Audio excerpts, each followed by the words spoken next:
Hey everyone, it's Tammie. How you going? I just thought that I would come on here and do a quick or a long live, depends how long people want to talk for. But I did this video similar to this one, or pretty much exactly the same, on my Facebook page. But I thought I would, instead of trying to figure out how to transfer a video from here to there, I thought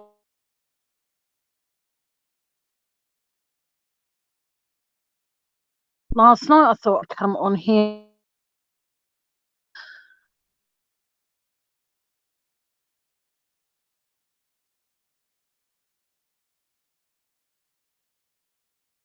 Of course, you ask it in the same way. Now, I wrote down a few dot points that I found very interesting, and I was going to discuss this with someone. Hey, Mark boys. I was going to have them welcome. Like I said, I was going to share this information with a few other or another creator here on YouTube, but I thought, no, you know what? I'm actually going to share it on my own and see how we go from there. Hey, Aussie True Crime, how's it going? Van, hello. Um, but like I said, I just thought, why not? Because, like I said, by the time I figure out how to transfer a file from my Facebook page over to my YouTube channel, and I could just redo the live on here and get people that don't actually have, that aren't members of my Facebook page, I could have them give me their input and see what they think of the theories that I'm about to put out there, or better still, they're not necessarily theories, they're questions that I'm putting to my fan base, if that's not self-absorbed to say that. Now, give me a sec. I now have to find where I've put them. I'm pretty sure it's in my notepad, so just give me one sec. Um, hmm. I don't. Okay, give me one sec. Okay. Whoops. Ooh, Jesus, that's not what I wanted to do. Okay, guys, I have the things up. So we shall start. Okay, well, actually, no, I'll dribble shit for a little while because I want to see how many people actually come in, if that's okay. I know that Muck Boys, are you still here? Just say here if you're still here. Muck Boys, Aussie True Crime, and Van.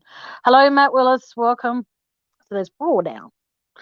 But like I said, I'm doing the same, pretty much the same live I did last night, but I couldn't figure out how to, for the life of me, I couldn't figure out how to transfer a file from my Facebook over to my YouTube, and sweet, and how to do all that kind of crap. So I thought, you know what, like I said before, I'm just going to repeat what I said on my Facebook channel, because some people aren't members of my Facebook group, whereas they're members of my YouTube group. So I see it as that I can do both, but I thought today be a bit better to do it all again.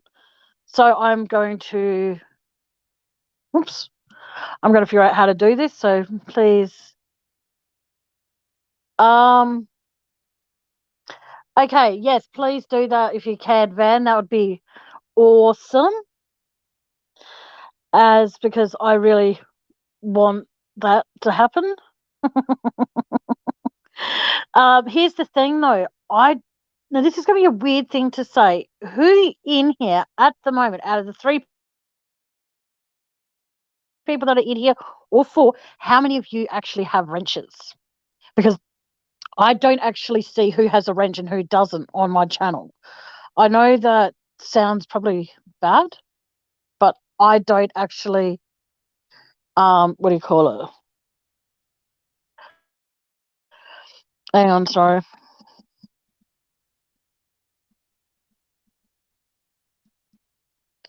Okay, I just had to let someone know that I was live on the YouTubes, and Elizabeth Jones should be in here soon, which would be awesome. But wicked. So yes, okay. Oh, you have a nice shiny new one. Beautiful. Okay, so RJ Heights, what do you mean by bring it? Would you like to explain that, please? Oh, I can actually from here. I just found something very interesting that I could do. No worries, Van. Take your time, sweetie. It's all good. RJ Heights, please explain what you mean by bring it.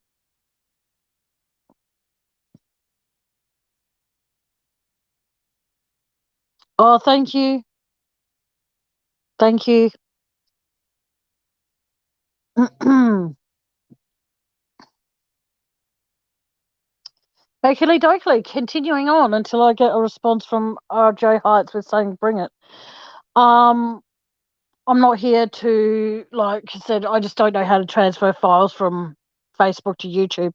So it's easier if I just start again. Um, First of all, okay, we'll start with the Chris Watt stuff, see how we go. And I'm going to put them out there like I did last night. I'll mention my comment and then I'll explain what I mean by that. Okay, the first one is if Nate's camera picked up everything from here, there, yeah, where, so to speak, how is it that we only got footage from just next to the bush? We got headlights in the distance, but that is still in the same position. How come we never got footage of where he claims he had footage of? I'm glad you're able to take two Aussie true crime. I look at it as that if he was able to see, or sorry, his cameras viewed footage from basically all around, how come we only saw that tiny little bit of footage?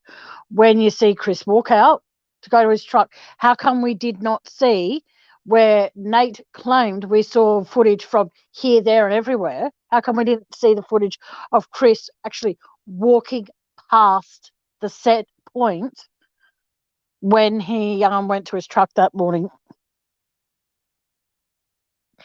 How come we didn't? How come they never asked for more footage? That was something that you couldn't work out either. Yeah, it makes me question everything. All right. Okay. When now I have, as anyone who tunes into my channel knows, I have nicknames for all these pawns in this game of chess, so to speak. And D.A. Rourke is known in my eyes as dumbass dork. Okay, so if you find that offensive, I do apologize, but I have nicknames for everybody. So what I'm curious about is that when call, he mentioned that the footage that they saw was from Nate's doorbell camera. Agreed, Aussie true crime. How is it Nate's door didn't face the driveway of Chris Watts and Shanann Watts' home? So how is it we're seeing hang on just 1 minute, hang on. Excuse me for one moment, boys and girls.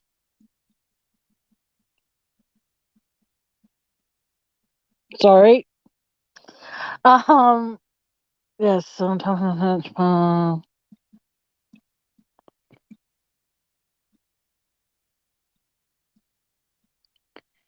just give me one moment.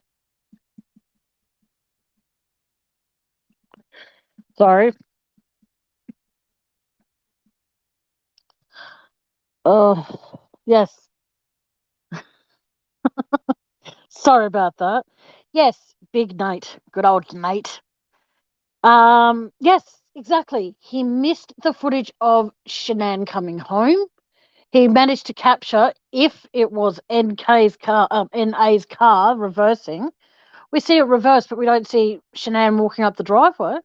So, either his cameras are real shit or the fact that his cameras didn't actually pick up footage where he claims that they did. Hello, Elizabeth. Welcome. Yes, you did make it. I haven't gone far, so don't worry. But how is it they were able to get footage of that? If his door, like as far as I'm aware, Nate's doorbell camera. Now this is just me being, I don't know, a bit smarter than the Colorado police by saying this. How is it that a doorbell camera doesn't necessarily pick up things from around a corner? It picks up what's directly in front of said doorbell camera. Can someone please confirm or deny that for me? Because I always thought that with a doorbell camera, it could only pick up what was directly in front of the camera. I didn't know that they could pick up what goes on around a corner. Because Nate's front door faced Saratoga Drive. So how come we didn't pick up the footage of Chris walking all the way to his truck that morning? I don't. Hello, Sharon. Good to see you, sweetheart. How come we didn't see footage of that? How come we didn't see footage of Shanann coming? Okay, I'm not actually gonna. I'm gonna continue with what other things have come into my head today. How come we didn't see footage of Shanann coming home? We didn't see footage of Chris walking to his truck and hopping in his truck that morning. The only footage that Nate showed, well, we saw that Nate showed the police, was that little gap in between where you can walk from one house to the other, if that makes sense. Thank you, Elizabeth. That's exactly what I thought. They can't see what's going on around corners. So how could they have seen what was going on? If, according to DA Rourke, it was only footage from Nate's doorbell camera. Okay. So this is where I'm getting a bit confused. If that is from his doorbell camera footage, it should be showing Chris walking to his truck that morning, getting in and reversing into his driveway. But we don't see any of that. Also, the thing that I find interesting is the fact that when it comes to it, we only saw the side of the house. When the driveway of Shanann and Chris's was here, and his door was a fair distance away from that. Sorry, but unless there's a zoom that ejects itself from the lens and then goes like a hand when you are picking up something, your hand's like you're scratching your head. Your head's like, you put your arm out straight and then you turn it so you can scratch the other side of your head. It's just stupid. It makes absolutely no sense. Okay, we have to ring. Sorry, I'm very interested in what people are saying in here. It's very interesting. Elizabeth, we have to ring the doorbell and set the parameter that you want it to pick up on. Okay, now, do you think that Nate would have done that? I'm sorry if that sounds stupid, but Nate says, I have my camera. He didn't say camera. He said, my cameras. So he had more than one. He goes, my cameras pick up footage from here, there, everywhere. So I've been everywhere, man. Sorry, couldn't help myself. I don't get it. How is it the footage was able to be picked up? But the thing is, they didn't show the public any future footage apart from that tiny little gap we saw when Chris left for work. When Chris left to go get in his truck, which I don't think it was Chris driving his truck that morning. I'm sorry, but I don't. Him reversing back, but then going back and forth, back and forth. There is no actual footage of the front door. There is no footage of anything to correspond in with what Nate had said that his cameras pick up on. So I find that very, very strange. Ours only starts to film if you are inside our front gate. Oh, there you go. I'd like to actually get some information, if I could, in the background about what kind of doorbell camera Nate had. If it was so spectacular and it was able to pick up from around the corner in the Watts' driveway, I want that kind of doorbell camera. I reckon that'd be wicked if it picks up like that.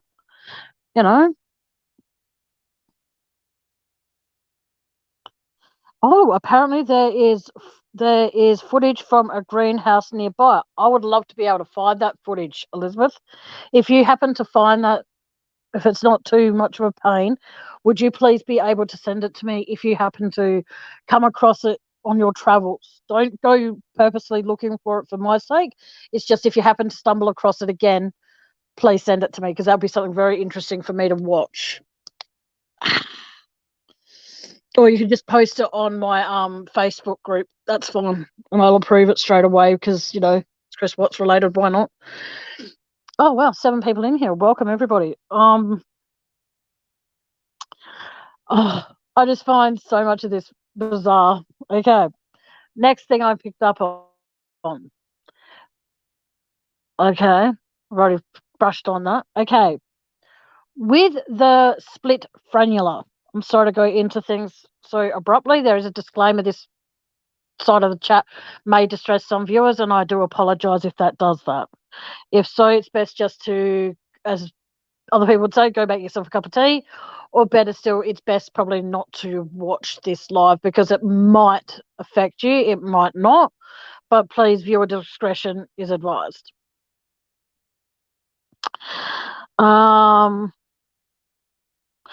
Oh, okay, you can link multi-cameras for an example, one on the front. Okay, well, if that is the case, how come we only saw footage from one of the cameras then?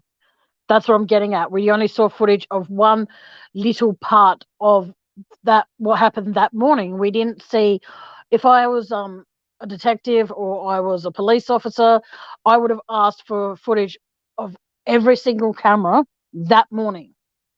I would have asked for all of it. And then I would have said, oh, okay, well, we can see Shanann coming home. Right. Mm-hmm.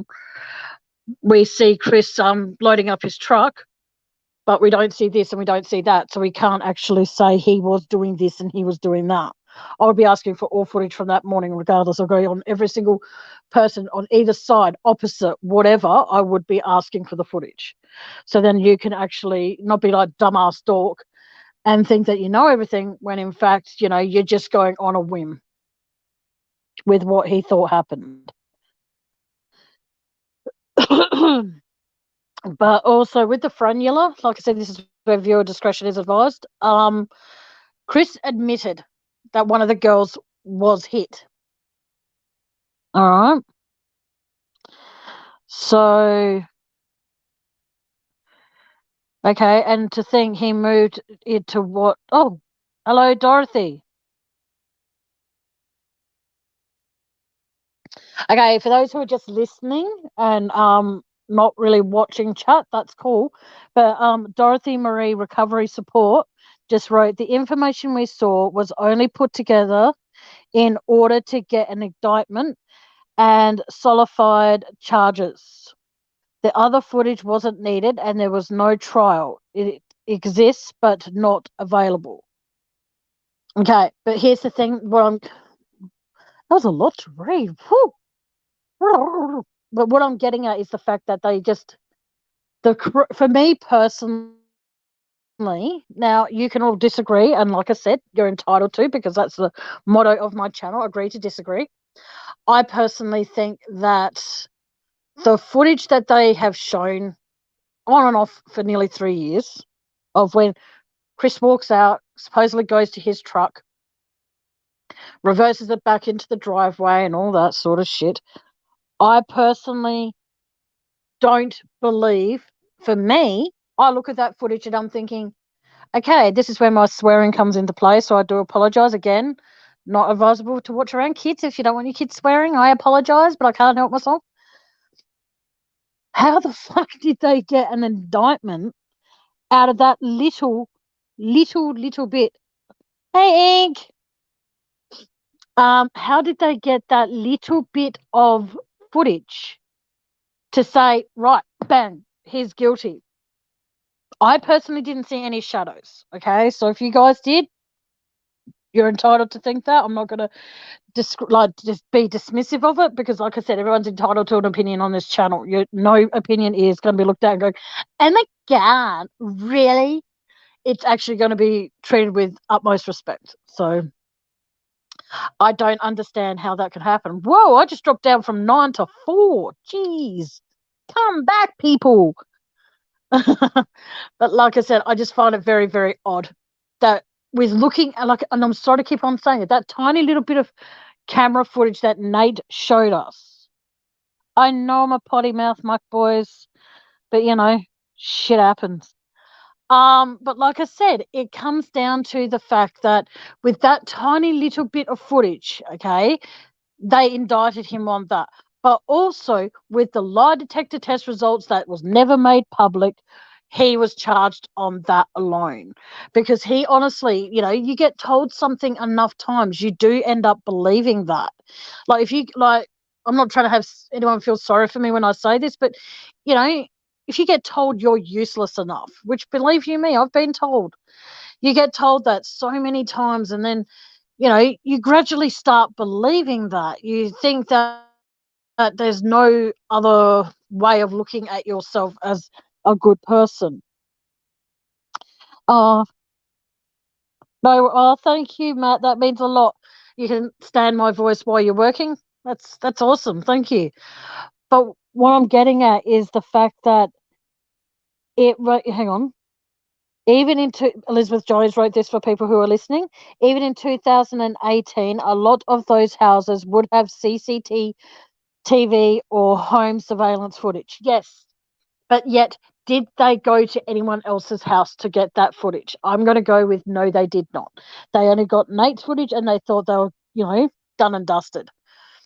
But back to what I was saying before, Elizabeth wrote that, or I read what Elizabeth wrote. It comes down to, like I said, if you are convinced in your head and in your mind, which is the same thing, but if you're convinced enough that you are useless, okay, it takes a miracle for someone to be able to break through that wall and convince you that you're not. Now, I've always believed that I'm not worth two pennies rubbed together. And then I came onto YouTube and I but I got talking to Seeking the Truth with Dave. I got talking to Van. I got talking to Leah. I got talking to Elizabeth. I got talking to Karen. I got talking to all these amazing people. Okay. And each and every one of them, even Muck Boys, broke down that wall for me for a little while, mate. Well, Muck Boys did for a little while. All the others just completely demolished it, so to speak. There's still a bit of rubble there. But those people that I mentioned before I mentioned Muck Boys, they all came into my life like a whirlwind, and each and every one of them, and there are others, don't worry. Sharon Ashman doesn't know me from Jack. But every single time she's in my chat, every time she's in Dave's chat, regardless of where she is always beautiful to me. And I thank you from the bottom of my heart for that, Sharon. So thank you.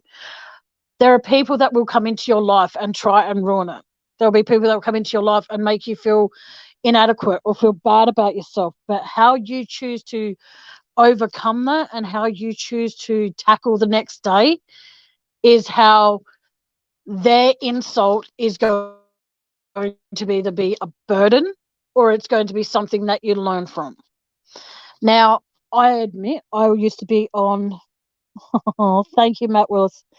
It comes down to that throughout my whole life, I had no idea what I meant to anybody. Okay, so I always thought to myself that I have to try harder to try and get those people to tell me if I mattered or if I was important or anything like that. But then it came down to it. As Carlotta said it best in her telly movie, the only person's opinion that matters at the end of the day is my own. I love every single friend that I've ever made here on YouTube, Facebook, or wherever. Welcome back, Van. And I treasure every single one of those people that has come into my life. I've got, like I said, people that I will always treasure. Van's my little sister, Sharon Ashman is, I think that's her, I said that right. She's like an auntie to me because she's for what I believe an auntie should be. She's always upbeat. She's always happy. She's always so gracious, regardless of what's going on in her personal life. She's always there to support the people that she admires. Not saying she admires me, but the people she admires. She's there with a smile on her face and she's supporting them. And I absolutely admire that. There are people out there who are going through severe depression and stuff. Like for me, I was on antidepressants. I refuse to be on them because I want to be able to feel how I'm feeling. You know what I mean? Oh, thank you, Mike Boys. That's very sweet. I'm going to highlight that comment because I've got an ego. But no, I just think that it's incredible how one day I could be feeling absolutely like shit. And then out of nowhere, I've done a live the night before, and then I get a message, and I'll mention her by name. Van messages me and goes, "I'm so proud of what what you did last night, chick." And I'm actually starting to believe that she generally is. Now that sounds really bad, and I'm sorry if it does, but it takes a long time to get used to believing that people do care about you, people do believe in you, people do want to hear what you have to say in the community. People, like I came out with the names that I came out with for NK because I wanted people that were in whatever chat I mentioned it in first. I don't actually remember if it was Dave's or someone else's, but whoever's it was, I wanted the people in chat to know that yes, oh, thank you. I'm gonna highlight that too. Thank you, Sharon. That's so beautiful. Um, you know what I mean? Like, I choose to. It isn't meant to be disrespectful to the family who passed away and was murdered. Okay, it is never, ever, ever about that. It's about the fact that if I'm on my channel or I'm on someone else's channel or I see that people are getting upset or people are getting emotional in chat as well as on panel and stuff like that, I'm the kind of person that will ask if we can change the chat into a different direction or turn it into something a bit more uplifting. But I'll always make sure that I check with the people that are upset on panel if they're okay with it. And I've done that on a few of my lives now. Oh, okay, hang on. My wife refused to take her antidepressants and she had a breakdown. If they make you feel better, who cares? Take them. Well, that's just it. They weren't working for me after a while, Mutt boys. They weren't working for me. In all honesty, with what's been happening in the last few weeks, um, I have been dealing with it without antidepressants, and the way that as much as this is going to make me sound like a dumbass saying it like this, if it hasn't broken me, okay, then I'm glad that I'm not on them because I was able to deal with this problem unmedicated. So, yes, that is, hang on, there you go. That's very, very true, Elizabeth. For the people I trust and I have on my personal profile on Facebook and people that I do have video chats with or I do call or anything like that, they're my family. They're the people I trust. And like I said before, I'm very, very lucky for the people that I have come across. Like I came across Van in a as in Van that's in here, not the car van. She came into my life at a part of my life when I honestly thought that and this is when I was on antidepressants. I honestly felt like I was useless, I was worthless, couldn't do anything right. All I wanted to do, and this is going to sound really bad, oh, thank you, Ink. That's very sweet of you. Thank you, Ink. That's really beautiful to read that. Thank you. Um, exactly. But the thing, okay, this has actually gone from Chris Watts to a fucking like self-help class, but it's all good. I'm happy with that. But like I said, no one out there could like I said, I've suffered from depression since the age of 13 or even before that. I'm now 39. So when I met Van, my first when she goes, "I'm your number one fan," and I'm like, "Say what? What? Really? Why?" Because I couldn't understand why anyone that's in here at the moment, or anyone that's going to watch this later, I couldn't understand why anybody would take the time out to listen to some idiotic Aussie chick who doesn't have much to say about anything apart from going around and around in circles. But then when Van said that she was a fan, I'm sorry, I was just like, I owe it to this chick to be able to continue the road of whatever road I'm going on.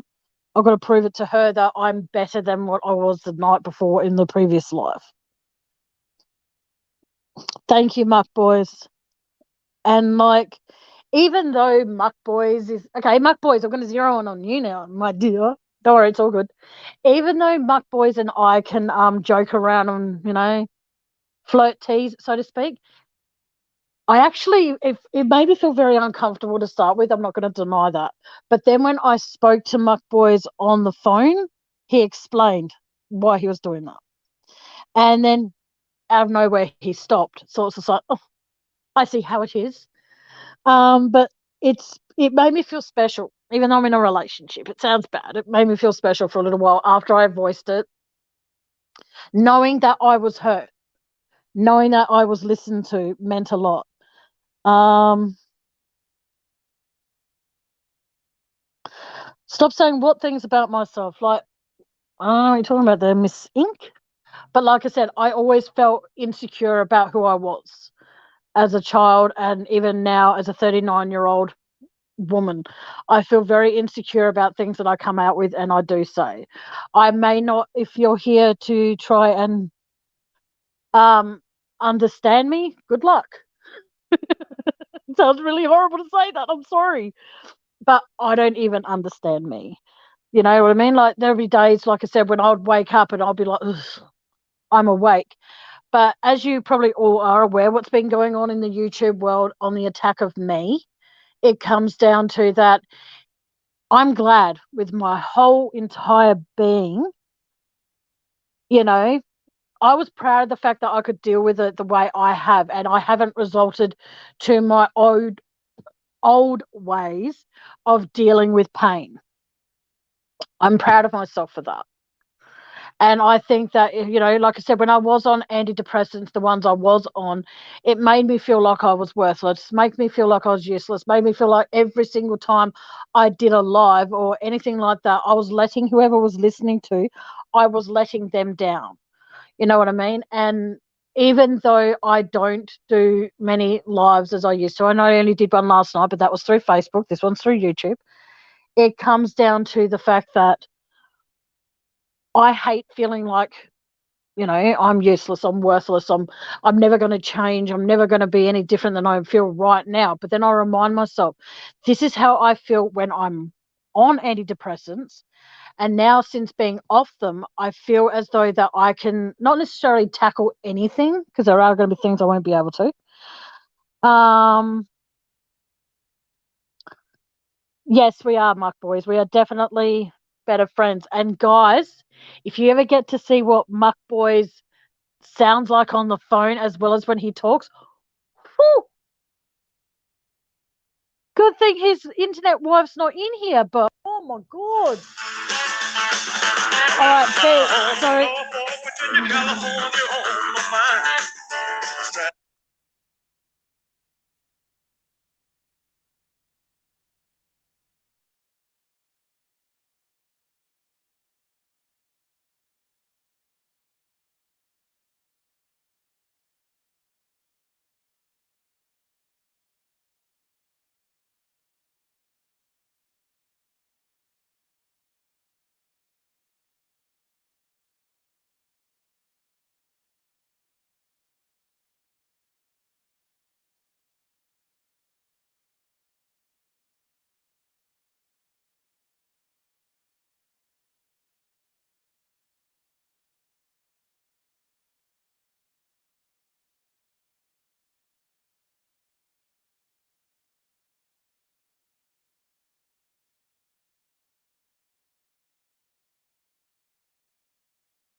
Sorry about that, guys. Can you still hear me? Hello, hello, hello, hello. Hello. Can anyone hear me? Oh, let me know if you can hear me, please. Can anyone hear me? Hello, hello, hello. How bad is that? Sorry for that.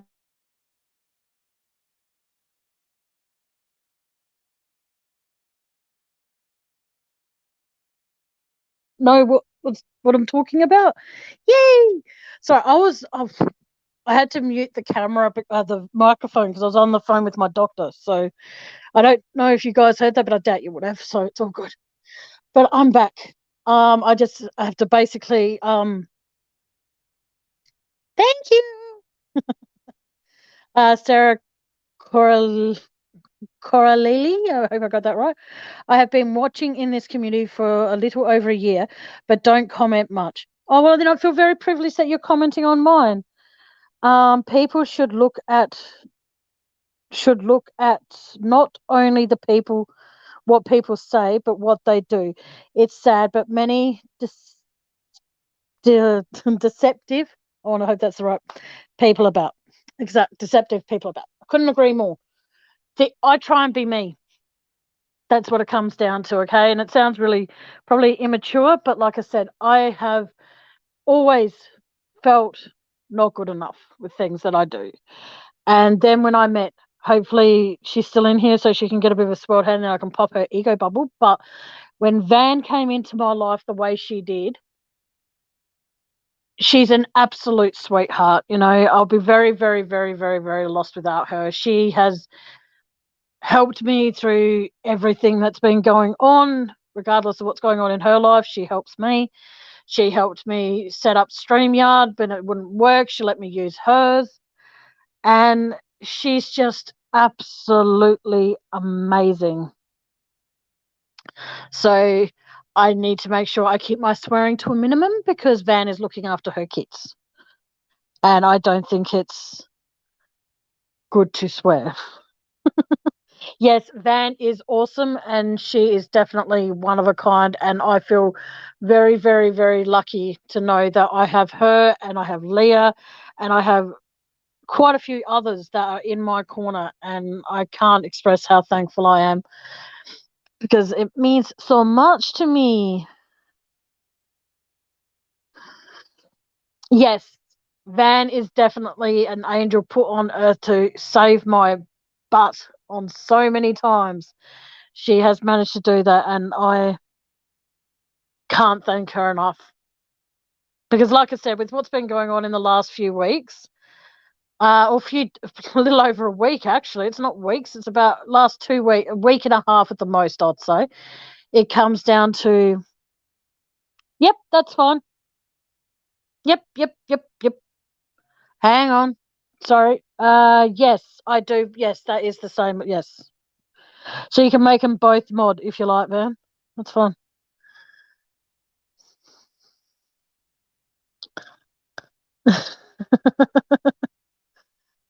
Oh, be me. And Tammie said, be me, not mean. Just wanted to clarify. What? You got to. But no, I am very thankful to every single person that has come into my life.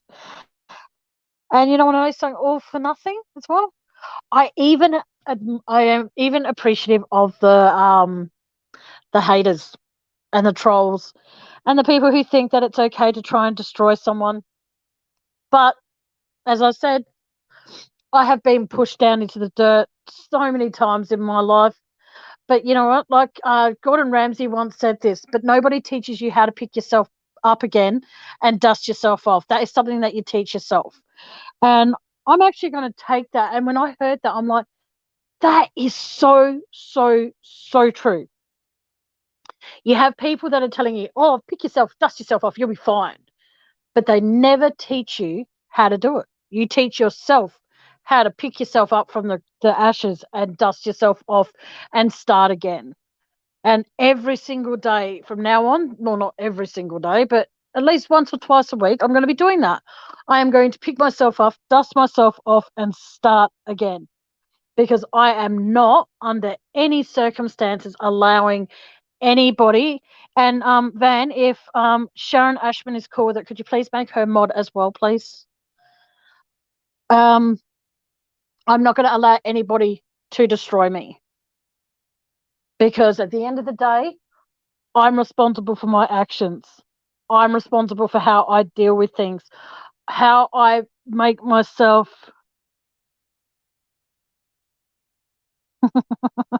Yeah, my doctor rang me. Sorry about that, Ink.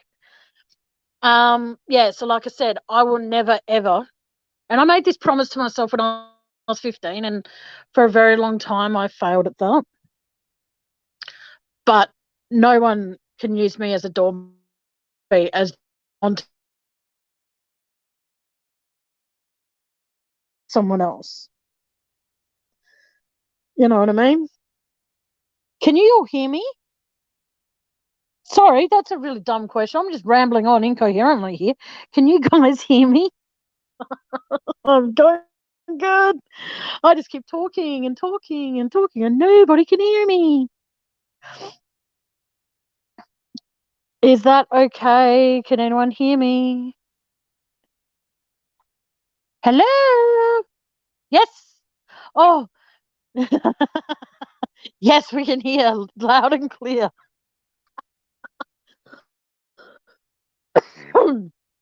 I'm sorry, but I found that funny. But like I said, I dealt with what's happened to me in the last week. I've dealt with it without depression tablets. And for what it's worth, I'm proud of myself for that. Don't be sorry if you're getting a glass of water. Jeez. Fine. No, you have to die of dehydrate. You have to actually die of thirst. And when you're listening to my channel, Elizabeth, it's fine. Van is, if any of you here in chat ever get to know Van, you are the most, I know her and I feel like she's like my little sister and I'd protect her to the ends of the earth if I could. But my point making with talking about Van is that if you even get so much as a hello from her, you are the most luckiest person in the world because you have just been said hello to by an angel. And I absolutely don't really believe much in angels, but I believe in Van. So those in chat who don't know who Van is VAN. Just so you all know, it's not fan, but her name is Van. And if I ever had a doubt about the existence of angels, I know they exist now because I know that beautiful soul that she is. And I love her to bits and I will treasure her for every single day of my existence. And if I happen to croak and we're still friends, I'll be there to look over her and make sure that no harm ever comes to her. She is amazing. She is beautiful. She has so moving on from all that mushy shit, because I'm not into that sort of thing. Sorry, Van. But yeah. But like I said, there's people that come into your life. Everybody comes into your life for a reason. Whether they leave or whether they stay, there is a reason behind it. And whether you look at life as though going back, and I'll be honest with all of you, going back 2-3 years ago, I used to always think to myself, everybody leaves. Everybody has to leave me. Like I dedicate myself to being the most amazing friend I can be. But then when someone starts calling me their best friend, I don't know what it is, but I shut down because I feel as though I'm now a best at something and I have to live up to that. And 99.99% of the time, I fail. And oh my God, do I fail. That's right. Friends come into your life for a reason or a season. Whether they stay, who knows? But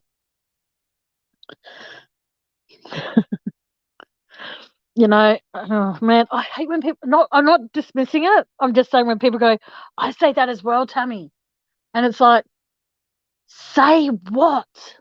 I'm. I'm so sorry.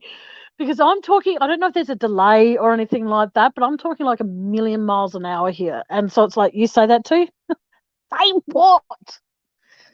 But no, like I said, there are, like I said, people do come into your life, whether they come in for a reason or a season, they're there for a particular moment when you need them. And like I said, I always think to myself that people come and go, people leave, people stay. Sometimes what sucks more than anything is that the people that you want to stay are the ones that leave, and the ones that stay are the ones you want to have them be the ones that leave. Oh, thank you, Sharon. But like I said, anytime that, life does get you down, just have a think about and think, okay, so for example, you want something like for me, I'm not making this as an excuse or anything. There are things in life that I want to do. But the thing is that I look at the very big picture about it and I think to myself, for example, I want to write a book. And I see it as that if I could write my book tomorrow, from start to finish, I could write it. No ifs, ands, or buts. Would I take that one day and do that? The answer to that would be no, because then it would be like, you've got a dream, have fun dreaming the dream. You know what I mean?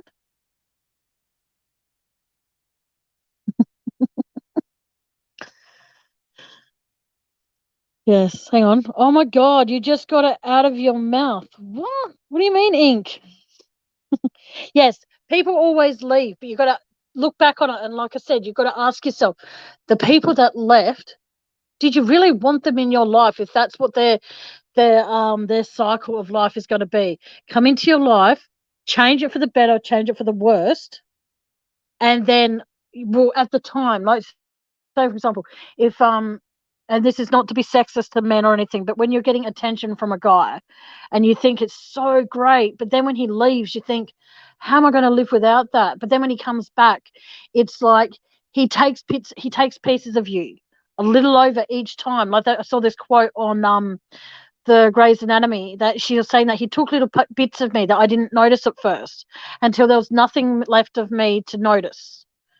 And I actually find that very true with people that come in and out of my life in the past. They would come into my life, they would turn it upside down and make me feel good about myself, make me feel that I was worthy and all that sort of shit. And then they would leave. And as they were leaving, they would take, yeah, okay. What I'm saying is they take that little bit of you that you gave them when they decided that you're worthy enough to be around. Okay. And they're the kind of people that you shouldn't have in your life if you think that they're there because it's to suit their own satisfaction.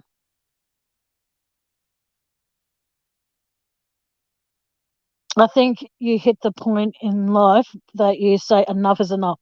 That's exactly right. Couldn't have said it better myself, Elizabeth. It comes down to if you stand your ground and you look at how you are being treated, and then the funny thing is with me is that if I'm trying to help someone in a situation or anything like that, I think to myself, or if I'm in a situation, a friend of mine comes to me, oh, what should I do about blah, blah? He keeps on, doing this, this, and this, and this, and I don't know what to do. And I'm thinking to myself, okay, first question I'll ask, this is really bad. The first question I would ask is, can you live without them? Financially or not, can you honestly live without them? And if they say yes, then I turn and say leave. Because at the end of the day, you only get one shot at life.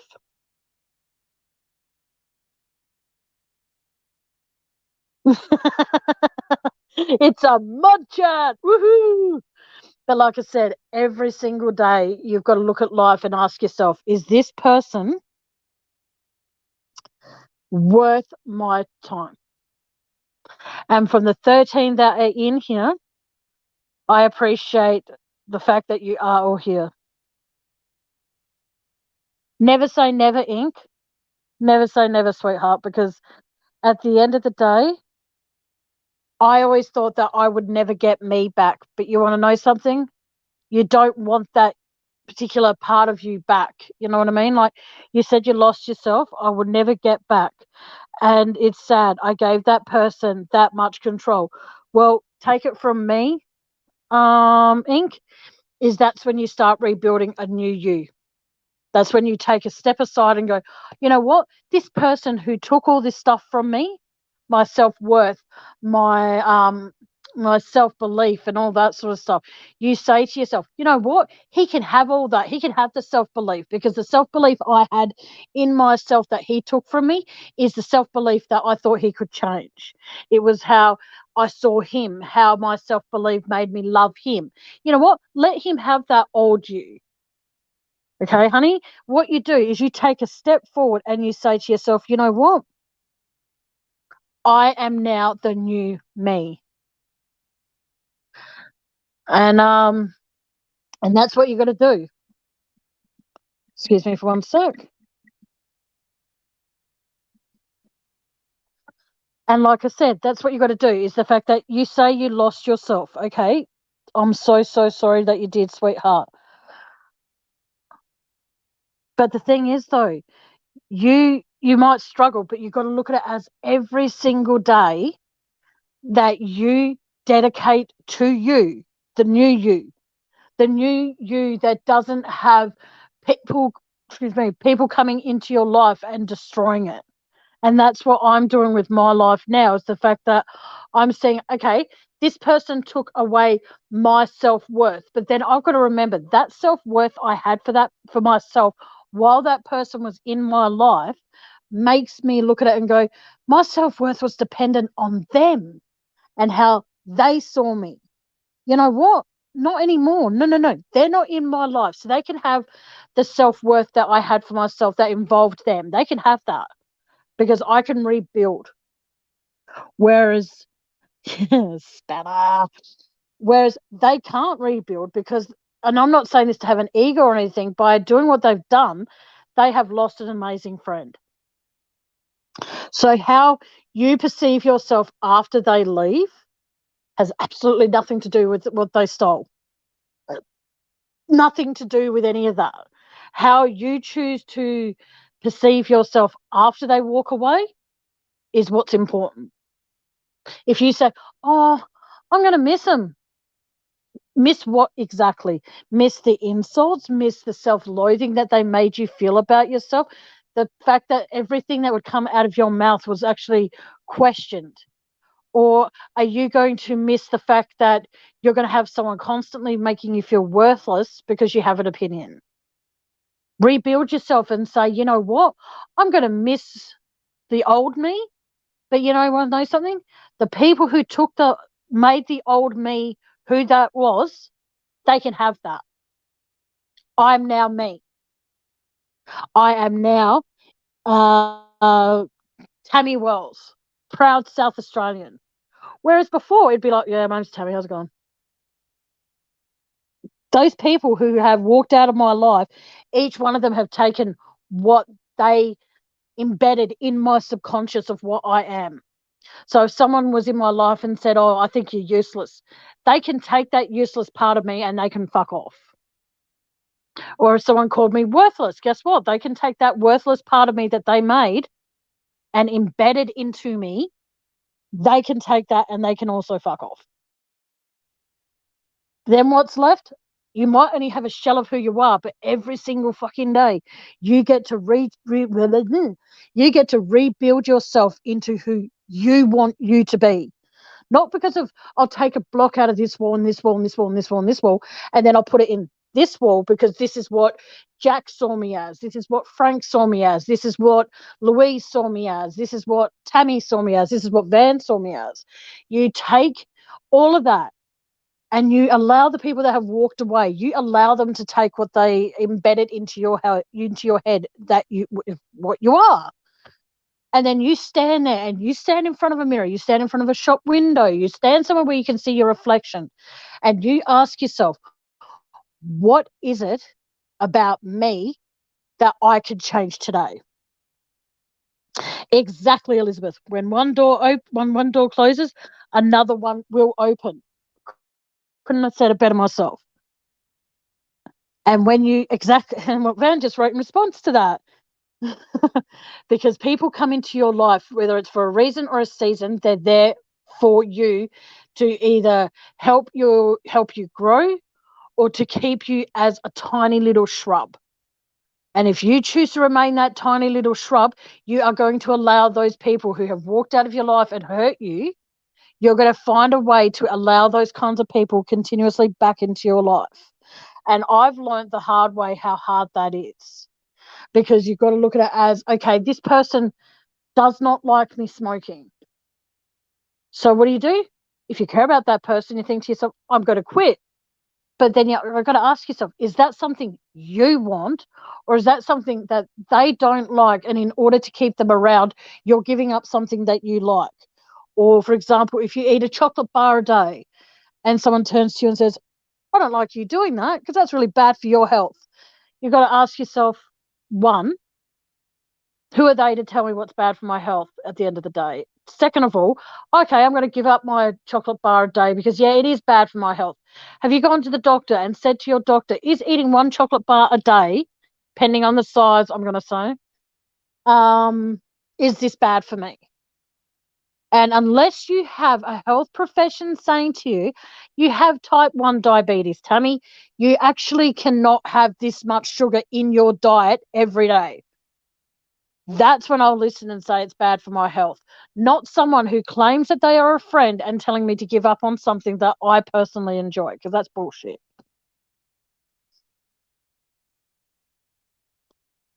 The kind of breakdown that I went through put me somewhere I never wanted to be in my life, and it sucks on a daily basis.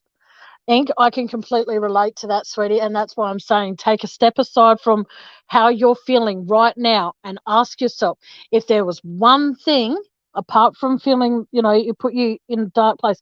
You've got to remember, if it was I can't construct a sentence. What I'm saying is, if it was a dark place and you never, ever, ever want to go there again, as much as you're going to probably think, I promise you, of my heart, I am not mocking you when I say this, but just remember, every time you feel like you're going to that dark place, I beg of you, take a torch.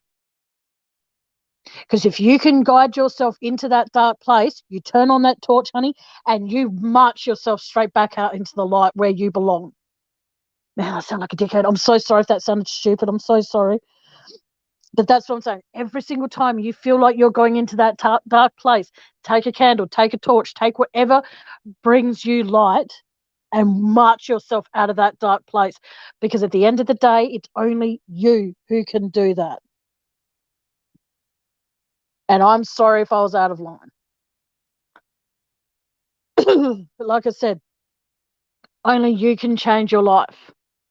And I am actually going to do, I'm not saying these are motivational speeches, but I am going to do some of these at least once a week or so.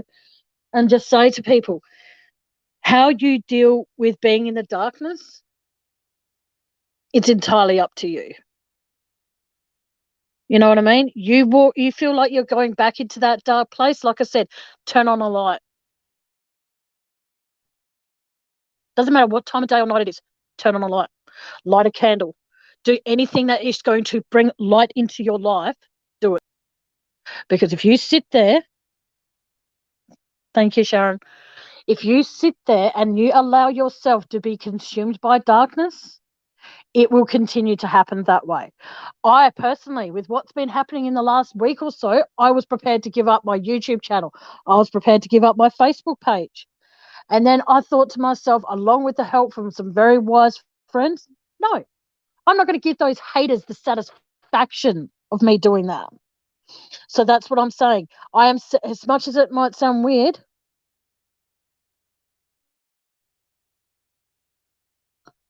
you are good enough, Ink. You are good enough in more ways than you can imagine. You talking about this, well, honey, for what it's worth, we're your family now. Okay, we are here for you I am, because I don't sleep much at night. I'm here for you no matter what. You need to talk, you message me. You need to ring, you ring me. You need just to be able to vent. Okay, hun? Because I will never, ever, ever, as long as there is air in my fucking lungs, excuse my language, you will never, ever be alone. I will always be here to, if you feel like you're in the dark, reach out your hand and I'll grab your freaking hand and I'll pull you into the light. I might hurt you because if I can actually, grip you because my hands are pretty fucked. But if I'm just saying, you will always, always, always have a place in my heart, on my channels, in my Facebook, wherever. Know that if you ever feel as though you're heading back to that dark place, you please know that you have me here. They always say, you can choose. You're welcome, sweetheart, anytime. And like I said, never, ever, ever feel alone. Yes, I live alone. Guess what? I feel alone every single day. But guess what? The best thing is about being alone is the fact that I can walk. Okay, sorry for the visual here. And if Muck Boys are still here, cover your ears. I walk around my house, right, butt naked at the best of times. And that's me being me because it's fun. I can cook whatever I want to cook. And so for me, there are positives of being alone. Yes, agreed, Craig. Sorry, Craig B. A toxic person tends to attach themselves to a good person. That toxic person will bring the good person down only to make themselves feel better because they feel threatened by how good you are. Exactly right, Craig B. I could not have said it better myself if I tried. Yes, you can choose your friends, but you can't choose your family. But the thing is, though, when you choose your friends, they become your family, sweetheart. Yeah, so shit. I thought Mud Boys I thought Mud Boys had left the building. But like I said, and that's the beauty of him being all the other way over the other side of the world. I don't have anyone anymore. Even my daughter was turned against me. That hurts the most. Well, I understand that, Ink, and I am sorry. But hopefully, sooner or later, your daughter will come round. You know what I mean? And maybe what you should do when you're feeling like you need to talk to your daughter, write a letter. Ew, fuck boys. That's disgusting, man. Seriously, fucking hell. But yeah, as I was trying to say, is the fact that how you choose to, like they say, everything happens for a reason. Now, I believe that people that do come into your life for a reason or a season, whatever it may be, every single situation that people deal with is different. Like, I and I'm not much of a praying person, but I'll pray for that too. Excuse me. Like, I don't have children, so I can't relate to what it's like to have a child turn their back on me. So, as much as that sounds like I'm trying to back away, I'm not. I'm just saying that in a situation like that, I'm not familiar with what it's like to have a child walk away or lose a child or anything like that. I don't know those experiences, so I can't offer advice in that area. So I do apologize, but all I will say is that I hope your daughter wises up and realizes that, her mum needs her and she needs to actually listen to what her mum has to say instead of what other people are trying to do. Um yes. But I just think that it's very sad when that does happen. I don't, I can't, like I said, I can't relate to it. So I'm not shying away from it. So please don't think I am. I'm just saying that I can't. Oh, ink.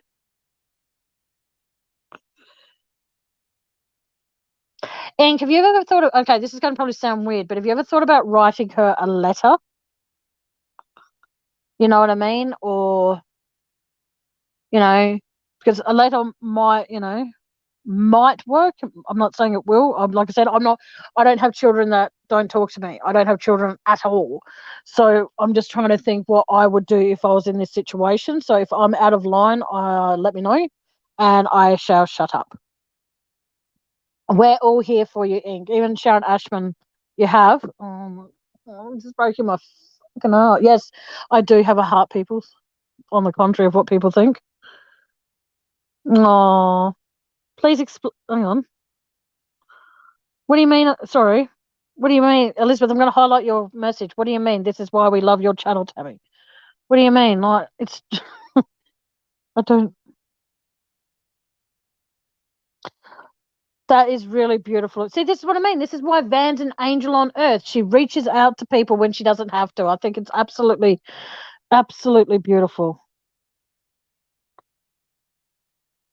Exactly. That's what I want my channel to be basically about. I want people to understand that if they do come in here, as much as it might take attention away from someone else's channel, I want people to know that they can come in here and they can just have an open discussion where they can talk to other people. Like I can easily just say, "Oh, thank you, Elizabeth. That's very sweet of you, honey. Thank you." Whoa, that's huge. Um, The thing is, though, Ink, if you can sit here, not try, sit where you are or lie down where you are, and you can actually admit, okay, and that you made mistakes. In my personal opinion, that's huge. That's massive. There's people out there who don't even have the courage to do that.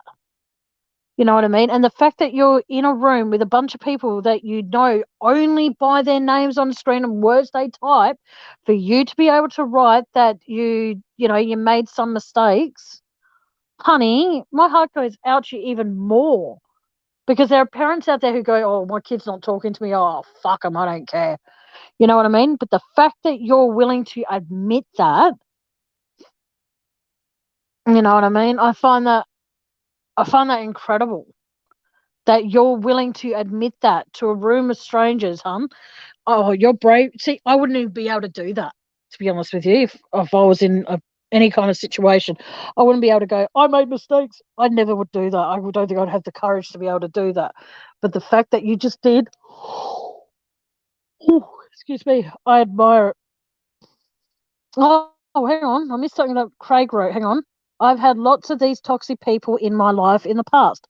One day you realize these people aren't going to make you grow. I have now been with the most wonderful woman for the last 8 years.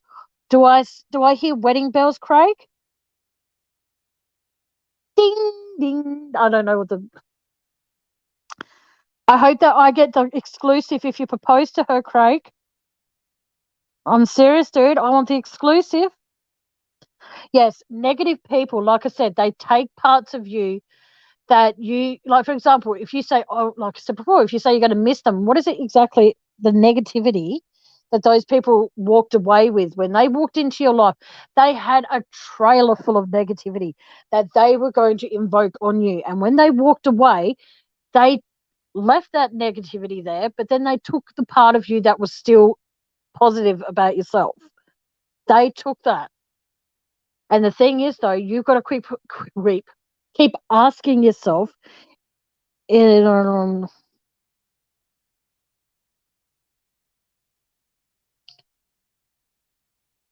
yay! Thanks, Craig B. I hope that you. Is there any way you can do mediation or family counselling or anything like that? Just to have you and your daughter go get counselling together, Inc. Is there anything like that in your area or?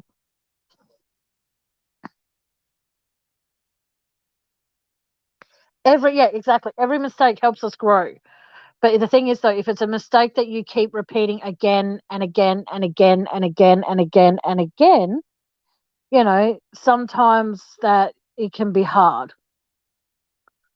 You know what I mean? Because you don't know if you keep making the same mistake, how you're going to learn from it. Yeah. So everyone, keep an eye out when Craig B announces, if he announces any other channel that he is engaged before he announces it on mine, Hang on, does Craig B have a wrench? Can someone please let me know if Craig B has a wrench? Please, Craig, do you have a wrench?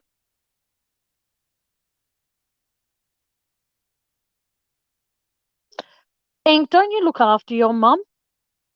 Not being rude. Okay, here's an idea. Craig, would you would you like a wrench?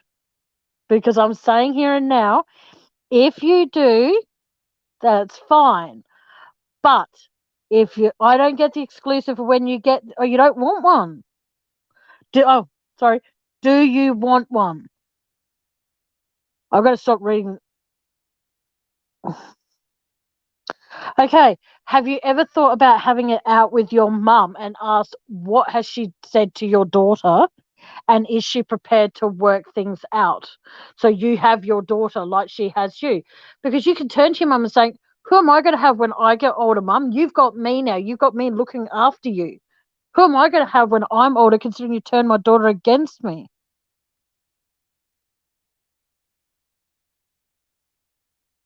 That's all right, Aussie True Crime. That's all good, sweetie. Relax. But, oh, yes. So I'd be more than happy to mediate between you and your mum and your daughter if you ever needed me to. I'd be more than happy to do that. Oh, Ink, I wish you lived here, hun, because I would help you get away from her.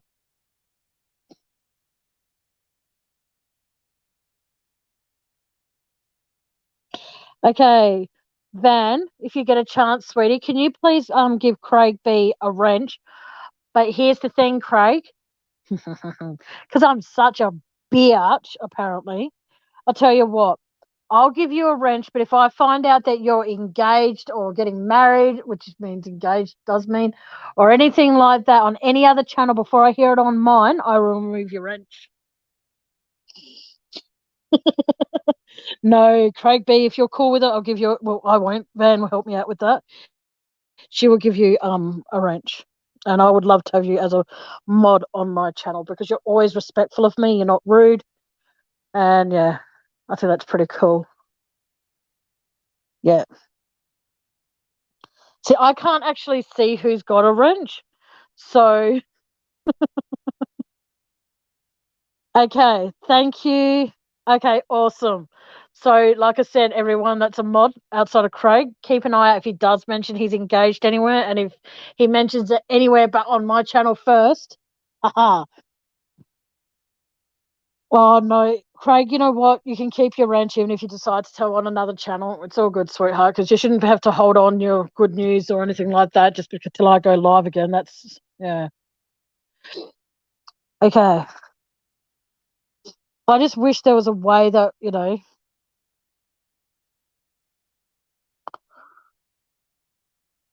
it's your mum's loss if she hates you, Ink.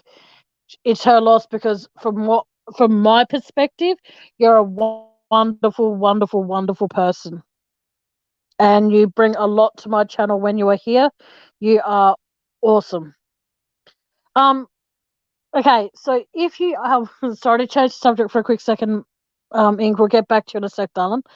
Who here actually has a wrench? Like Sharon, Muck Boys, I know you do. You got given one on my birthday, I think. But yeah, who here actually has a wrench? I'll be very interested to.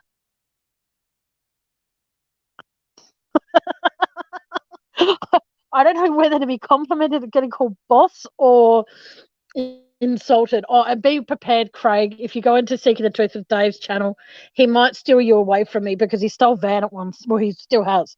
He stole Van as a mod, so be prepared. So I took hopefully Sharon. Is Sharon a mod? Sharon, sweetie, darling, are you a mod? He steals my mods, I'll steal his mods. But I adore Sharon Ashman. So yes. Oh, everyone in here, thank you, Muck Boys. That is wicked. Um, hang on, sorry, I just got a message.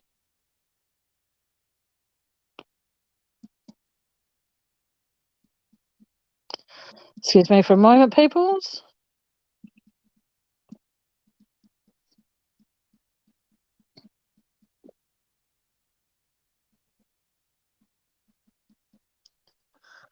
Sorry about that.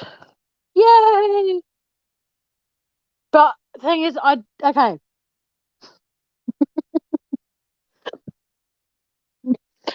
Mark boys, I adore you, sweetie. So I mean this as nicely as I can. I did not steal you from Dave because nobody can be stolen unless they want to be. I'm saying that in my calm, rational voice. Okay.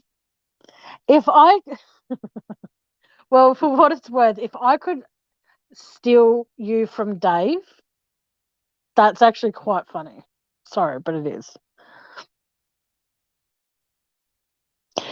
Ink, you did not ruin my life. Okay. You are welcome into any of my chats at any time. You need to talk. All right. It does not matter what the topic is at the time. If you need to talk, you come in here and you talk. All right. Because regardless of what anyone thinks, I could have a topic in mind on what I want to talk about on every single one of my upcoming lives. But if there is anyone in here or anyone that will listen to this on the replay that needs to talk to someone and actually not be judged for having feelings, you are welcome to interrupt my chat. And you did not interrupt it. You did not ruin it. If anything, you having to open up the way you have is brave.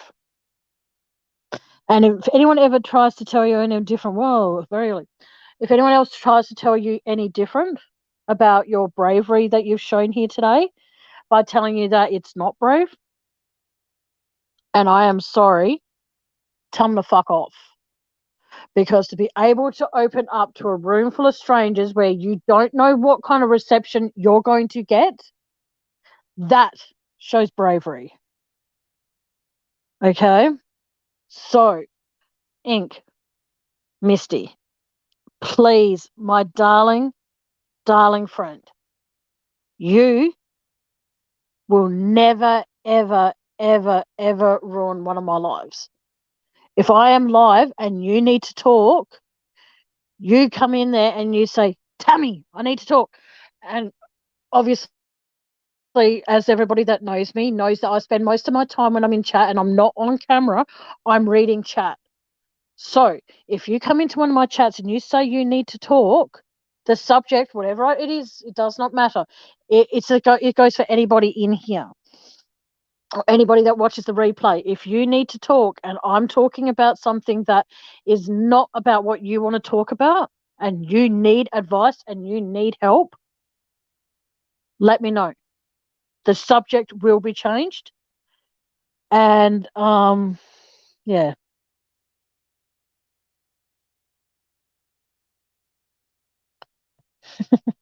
I thought you were already a mod on Dave's channel, Sharon.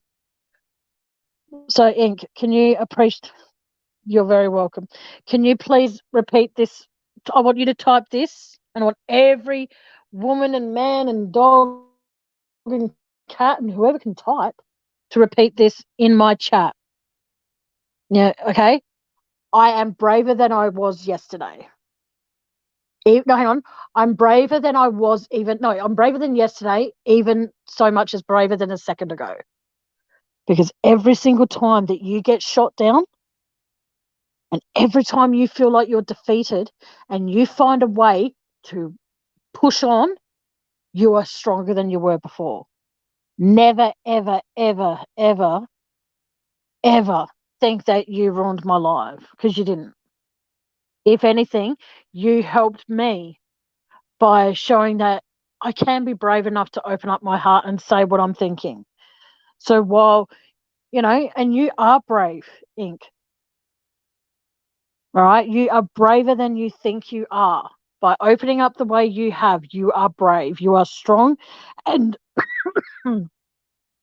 excuse me, and you are courageous for doing what you've done. Because at the end of the day, you don't know who is in here because this is going through YouTube at the moment. So I don't know who's in here watching, and I don't know who's here listening that is not actually subscribed to my channel. People can come and listen to lives if you're not subscribed. I don't know if you can, but I'm pretty sure you can. So what I'm getting at that, you've shown bravery today, darling. A lot of bravery. And like Sharon just said, Tammie is right. I love when I'm right. You're so brave and amazing. I mean that, lovely. So you've got people in here who admire you, Ink, for being able to stand up and say, enough is enough. I will voice what I'm feeling. I will say what I'm thinking. And screw the rest of the world if they judge me, because at the end of the day, they're judging you because they wish they had the bravery, the braveness that you showed here today. And I admire it immensely. And if I choose to go back talk about Christopher Watts, it'll probably be on a later live later tonight. So, or tomorrow, or the next day. I don't know. But my focus now is to make sure that um, exactly right. You don't care what other people think. That is exactly the best attitude. Oops. That is the best attitude to have.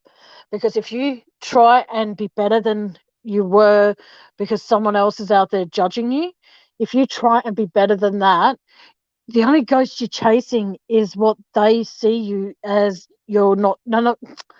Start again.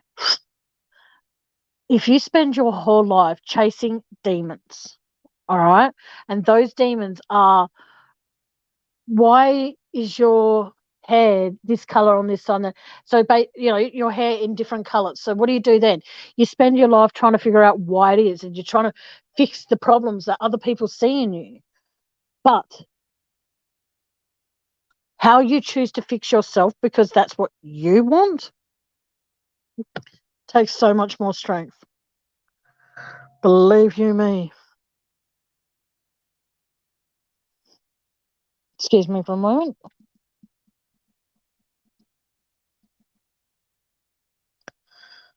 But like I said, how you choose to deal with every single situation. Okay, hang on.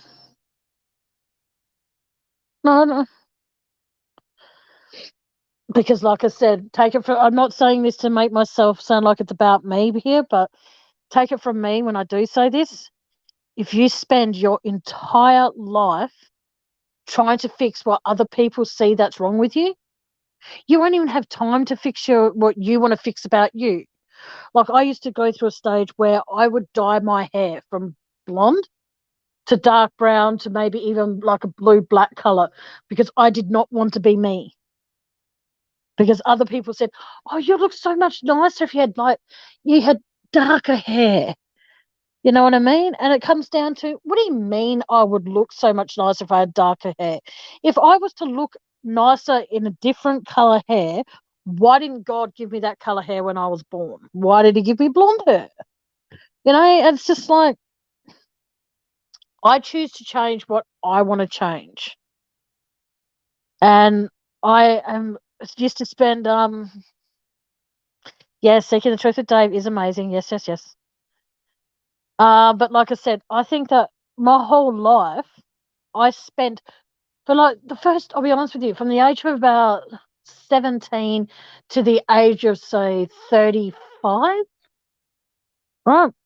I spent my whole life trying to change, even up to 38. We'll go up to 38. I spent my whole life trying to change what other people didn't like about me. Don't smoke. Oh, don't eat that. That's bad for you. Oh, don't do this. Oh, don't do that. Last time I checked, hang on, I only care about what happens to my daughter, and in just scared I won't see her anymore. I understand that, sweetheart. I completely understand that. If you like, like I said, you can try reaching out to a counselling service. You can try reaching out to her I can try reaching out to her and say there is and we can do like a private group chat, and you two can have a little rah. Oh, thank you, Sharon. I'm going to highlight that because that's so nice. You know what I mean? Because, like I said, I spent years, and I mean years, trying to change what people didn't like about me. And it came to the conclusion after so much. Oh, I really hope you do see your daughter again. I will cross everything. And even though I'm not much of a praying person, I will pray that you see your daughter again. And hopefully it's a beautiful, blissful reunion. And as much as this is going to make me sound so horrible, your mother wises up to herself and realizes that she's got a daughter there who is giving up her life in order to take care of her, and she should be effing thankful. Well, if you ever need me to be the mediator, I'll volunteer whatever time or day or night you can organise for your daughter to be on in a chat, and I will be there, and I will be more than happy to mediate between the both of you if you want me to. I'm not going to be a therapist because apparently they're a joke, and I'm not going to be a counselor because apparently they're a joke too. So I'm not going to be either one of those things. I am just going to be a person who hates seeing another friend in pain. So if you need me to, yeah, but then you've got to ask yourself, what kind of shit is she sprouting? What is your mum telling her for her to have those feelings? And your daughter seems like she's very, very angry and very, very bitter. And at the end of the day, I don't think she's completely all angry at you.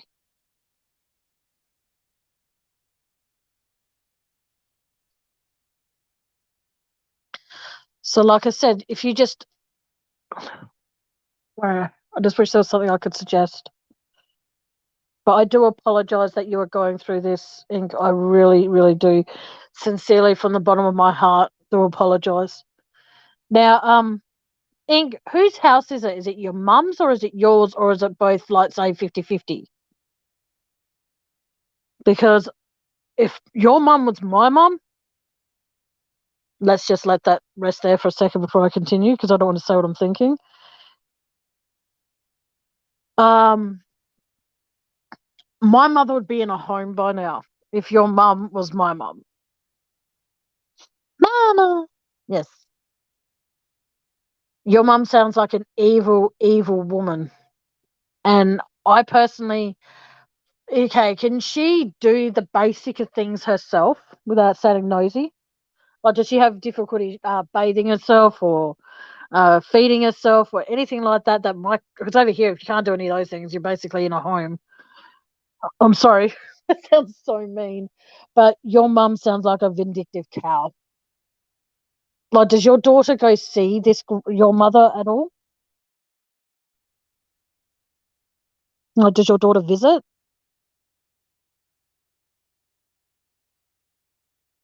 Oh, okay. Whoa. Your mum is pure evil. Is there anywhere anyone's place you can go stay until you get on your own feet, or anything like that you can get your own place, even if it's.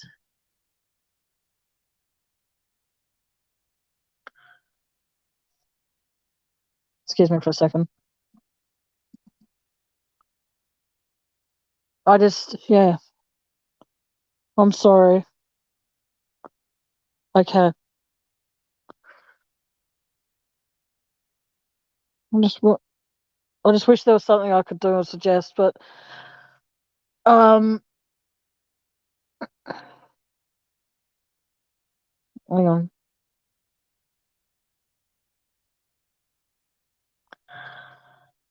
I apologize for my outburst for what I said. I did not mean to be like that. Yeah, just vent away.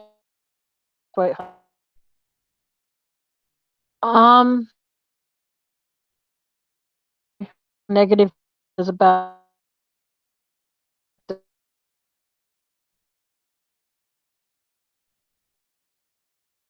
I'm or and I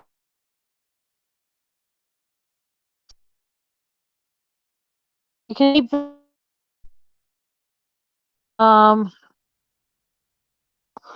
All right, just know that I'm not changing the subject to be disrespectful to you. I'm just changing the subject onto something a little bit, without sounding too bitchy here, a little bit safer on my perspective, because I might, and I have already said a few things that Yeah. Okay. We're all here for you. We're all here for you, Ink.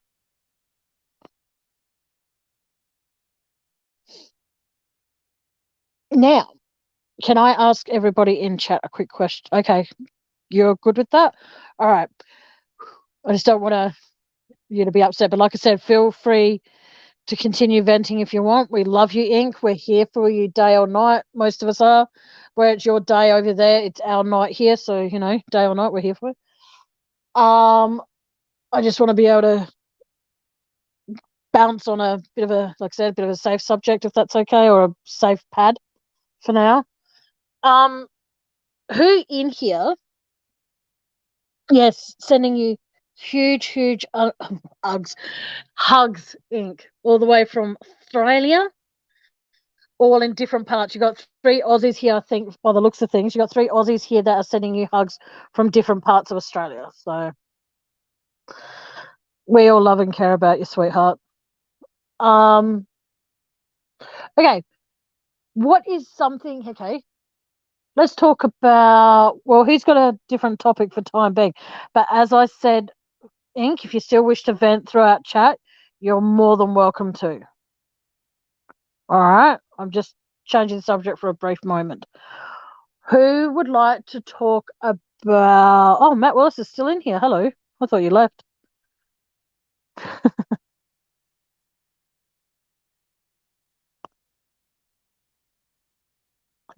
Oh. Oh, that's very sweet. I'm gonna have to tag that so then Ink can see that. That's very nice of you to write, Muck Boys. You're a good boy. But no, okay. I made this dish the other night. Yes, I actually got to successfully make a dish and my hands didn't hurt. But here's the horrible thing. It tasted like shit. Like, oh my God. I was so angry at myself. Like, really angry.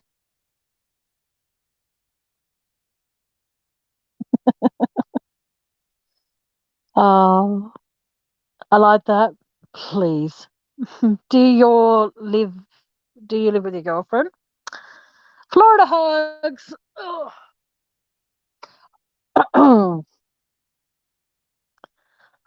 Yeah, but like I said, it just for me it was very upsetting that I do the same thing when I would look at chat.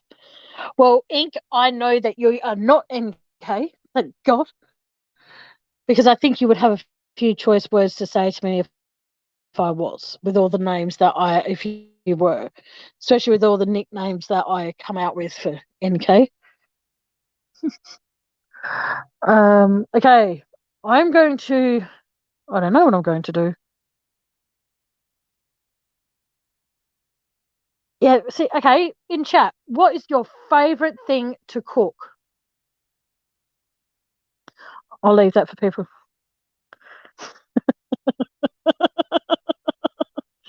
Well, I'm very glad about that, Ink. That's great. But okay, I don't refer to her as the camel toe that when you pull up your pants too high if you're a woman. I'm actually talking about the foot part of a camel, but it's big freaking toe. That all right, excuse me for a sec. Talk about yourself. I'm gonna take this call.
Sorry about. Oh no, here we go again.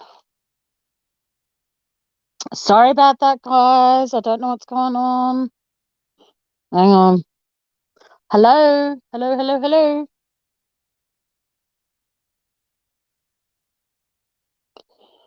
Oh. Can anyone hear me? I am back. Yes, I will be back. Muck boys, what did you write? I'm pretty much cook 90% of the time. Take kids to school. Oh, you're a good daddy. Can you hear me? Sorry. Yep. Hi, hey, hi, hi, hi. Woohoo. But like I said, sorry, I had to take that phone call because it's pathetic. Okay, here's what's pathetic with me. With my hands doing what they're doing, all right, U Foods, which is basically a food delivery service over here in Australia, they're at the moment, they're doing 9 meals for $49.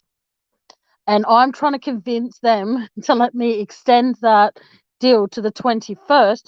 So when I get paid next, I can order them and then I can order a few so I can, have a few meals here for when I can't actually cut things up or cook anything. I actually have the meals already there. So, yeah, but you see, for me, muck boys, it's just hard to be able to do the basics, even to butter a piece of freaking bread. It's difficult these days. So I do apologize for disappearing. Okay, so you can all hear me? Woohoo! So, like I said, it's basically like Weight Watchers when you get meals delivered to your door and all that sort of shit. This just works out a little bit cheaper. So, like I said, I was trying to organize, like I said, the 9 meals for $49 to get delivered and to see how long I can get that for. And apparently, I can get that for the next 4 orders. So, I'm actually quite stoked with that because I see it as if I can if I can get 9 meals for $49, that simply means to me that I just then can make, hypothetically, I can buy some of those salad bowls that you can get from over here in Australia in Coles. I can have buy say 9 of them, and then I can have the U Foods meals for 9 meals, and then whatever. So it'll be good. I'm looking forward to next pay on the 21st of what do you call it, July. So I can order what I'm wanting to order, and they'll all be low in calories. So then that way I can actually, fingers crossed, lose some weight because that's always a bonus. Um, excuse me for one moment.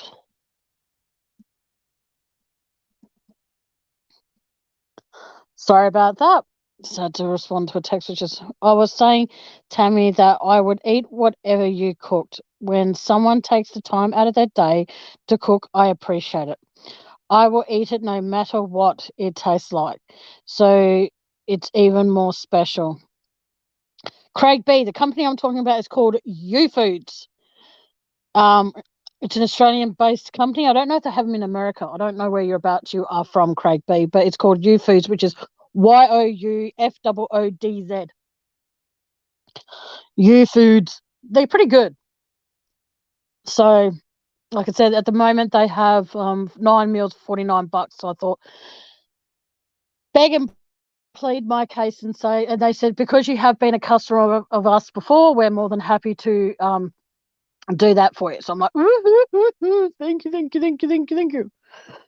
And pretty excited about it. So I had to take that call. So I do apologize. Um, I don't know what Swanson's is, Inc. I'm sorry. I have no idea. But it's just getting harder these days. Like I've got to go in the next couple of weeks. I have to go for a second nerve test on my hands because they're significantly getting worse, and I want to figure out what the hell's going on. Oh, okay. Craig B. They are U Foods. Well, Miss True Aussie True Crime. You see, that's what I mean. I don't have that luxury. No one cooks for me, so I have to find alternatives. No, these foods come fresh, so they're not frozen, but you can freeze them. But like I said, when I saw that there were 9 meals and stuff like that, yeah. Did you find it, Craig? Um, they when you ring up and you can ring up and place the order, or you can do the order over the phone or through the website. But you've got to make sure you've got the money in your account before they go ahead and do it. So yeah, they're good, Craig B. They're really yummy. And like I said, I've got to wait for a while, but because sometimes when I can't cook, I've just have to chuck something in the oven, in the microwave, and yeah, good.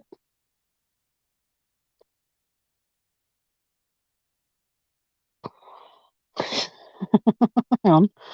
Was Van talking to you lovely people about her caravan? I've said, come down to Adelaide. I get told to piss off under certain circumstances. It's not going to happen. But no, Van will always be welcome. A lot of excuse me, all of you will always be welcome in my home, providing you don't act like a dickhead. Oh, you found them? Wicked, Craig. I'm very, very happy for you. It makes it easier as well because then I don't have to dirty pots and pans and all that sort of shit. I can just basically get like all sorts of stuff from your foods. They're awesome. Um, but what was I going to say? Yeah, I have to go for a nerve test again, and I don't know about anyone here who's ever had one. They are painful. Um, I also have to go for an ultrasound on the side of my neck on my left side because the doctor has said that because it's been there for quite some time, it keeps changing shape and it keeps on changing consistency, so to speak. So when he first felt it, he said it felt squishy, and now he says that it feels lumpy. Yeah, they are, Craig. Trust me. And so I have to go get an ultrasound done on the side of my neck. I am very, very, very scared because I've no idea what the fuck he's looking for. But the thing is, I'm gonna try and put some humour into it, so when they do the ultrasound, I'm gonna be like, "Is that boy or is it a girl?" But I'm hoping it's nothing too serious. Fingers crossed, all the way to the bank. Because for what it's worth, I'm not ready to check out yet. But time will tell, I guess. And yeah, no point looking at spilt milk thinking, is it going to clean up itself? It's just basically have to see what happens. Can you guys hear me? I can't hear you.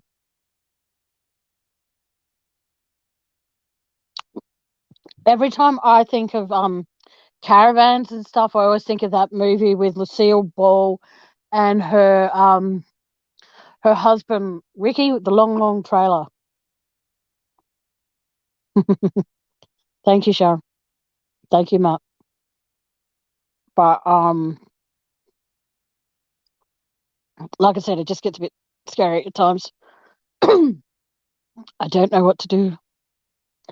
Uh, Van, can you pop up here for a minute while I can quickly go do something, if that's okay? I need my right hand gal to cover me for a few moments. I wouldn't know how caravan holidays are the best, but she's always knowing that she's always going to be welcome here. So, is that okay, Van? I don't know. I don't think I've. Oh, hang on.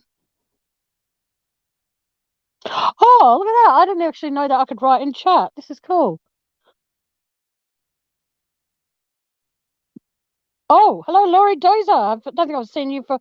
Okay, hang on a second. How do I do this? Hang on. Oh, hang on a sec, guys. Give me a moment because I'm so freaking. I think that is what you meant to press there, Miss Van.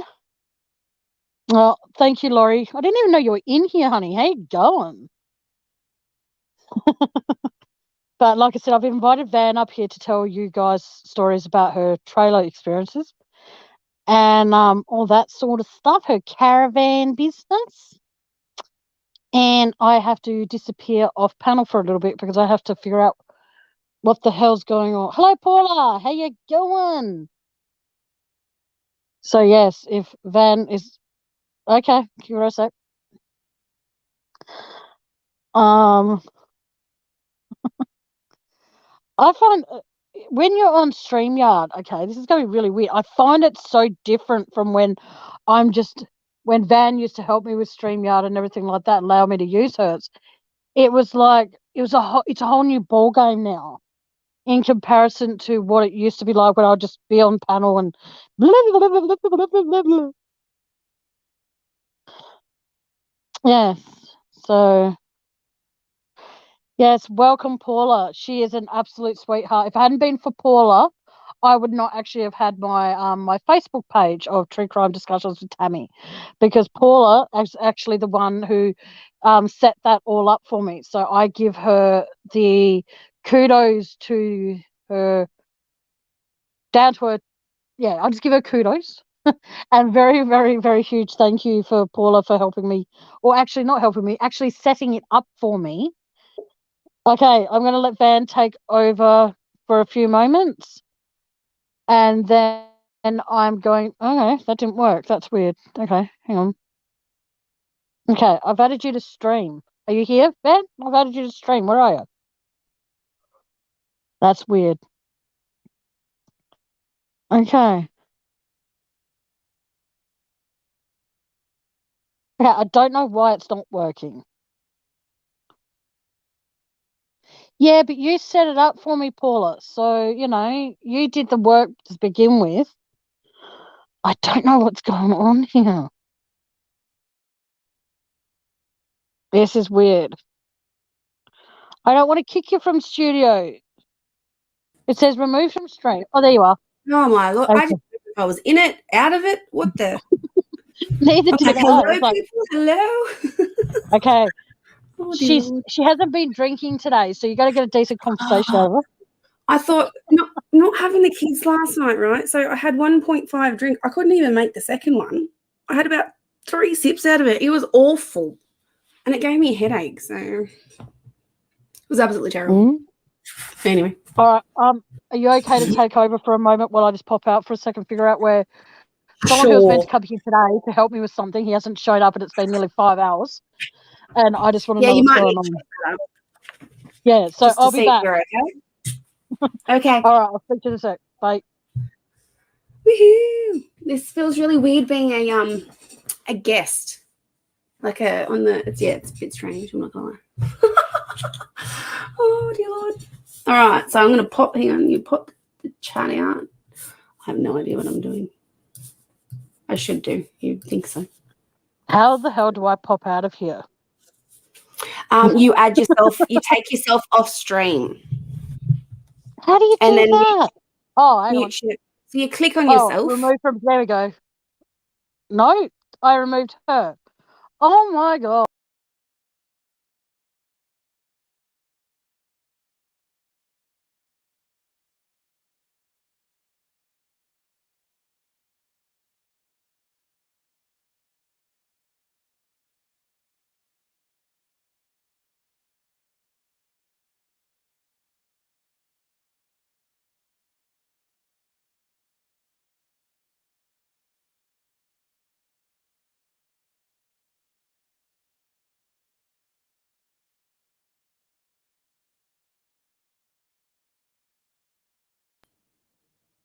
Hello, I'm back. Oh my God. That was an experience and a half. Hey, Dave G. Hey, Paula. Hey, everybody. Yeah, so I bought a caravan. So maybe I'm going to live in a caravan. Who knows? It's actually originally supposed to be for holidaying around Australia, but oh, dear Lord. But at least I bought it, so I'll have that. But it's very hard here to actually get any rentals because everybody is wanting to jump on them straight away. Hi everybody. So I don't know if Mark Boys is still here, but all right, I'm just gonna myself. Oh, I kind of like it.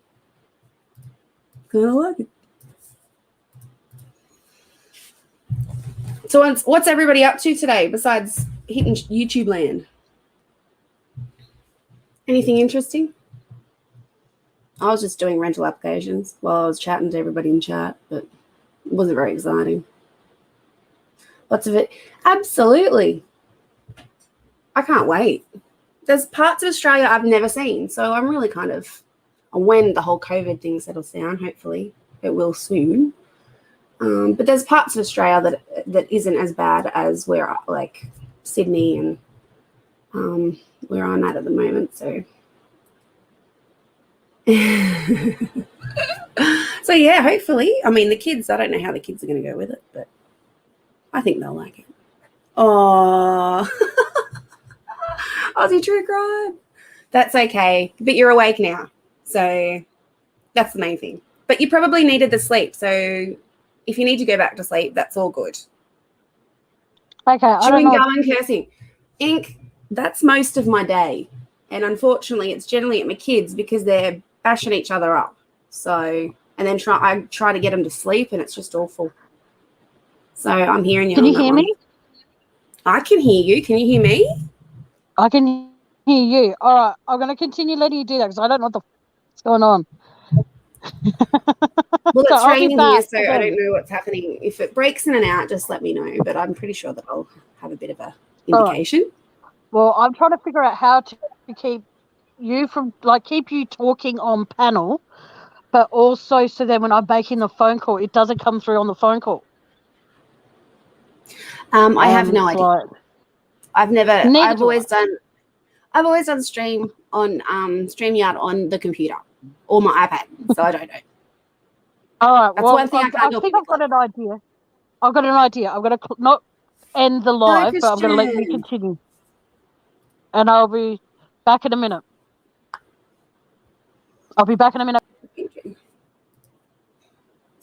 Oh, there's parts of Australia, but I don't like the dust. I don't like the desert, the flies part. I'm not really into insects, so I don't really do camping very well. But I'm going to embrace it. I've decided, because it's something I've always hated. So I'm going to just do something out of my comfort zone. And I'm sure that I'll end up loving it after a while, but who knows? I actually can't wait. We were talking last night about doing 9/11 and covering 9/11. And someone, I think it was Karen, said, oh, you might get chucked off YouTube. And I'm like, probably, but hey, who cares? I've always been intrigued. Always, and wanted to cover the topic. But camping is, yeah, hell yeah. Tomorrow is the game 3 of the NBA finals. Nice. We just had, what is it? Now I can't think because I'm a mental block. The State of Origin, so footy. But New South Wales won, so I don't know why they're going to do a third one, but, it's all good. What about the spiders and snakes? You'll be able to write a country song? Yeah, I probably will. You never know. I'm actually really terrible about writing songs. When I used to be because I had a recording contract when I was younger, when I was 13. And I was absolutely terrible in the studio to be able to think of anything to be able to write. It was awful. But yeah, but maybe I could. I reckon I probably could. Thanks, what I want to get to, what did Ink say? Thanks, what I want to get myself is a camping van. Yeah. Well, I'm embracing it, and I honestly hated camping as a child, but I think I was brought up to hate it too because my mum camped as a little girl all the time. That's all they could ever afford. So growing up, she was like, no, we're not camping. But I've gone a couple of times and it was hectic because all 4 kids, but I actually enjoyed it. I mean, besides the bugs. I don't do bugs. Christian Driscoll, who are you saying oi bestie to, my dear? Because I don't think I've ever Ooh. seen you in one of my chats before. He goes, oi bestie. Well, he said up top, said, can you hear me? Can you hear me coming?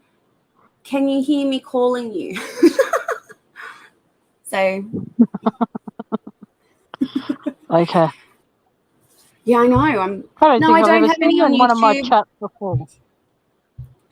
I've got no music on YouTube, but I am going to start on my page doing a little bit of like just for more therapy for myself, cover songs and post them up. And I don't really care if they get taken off, you know.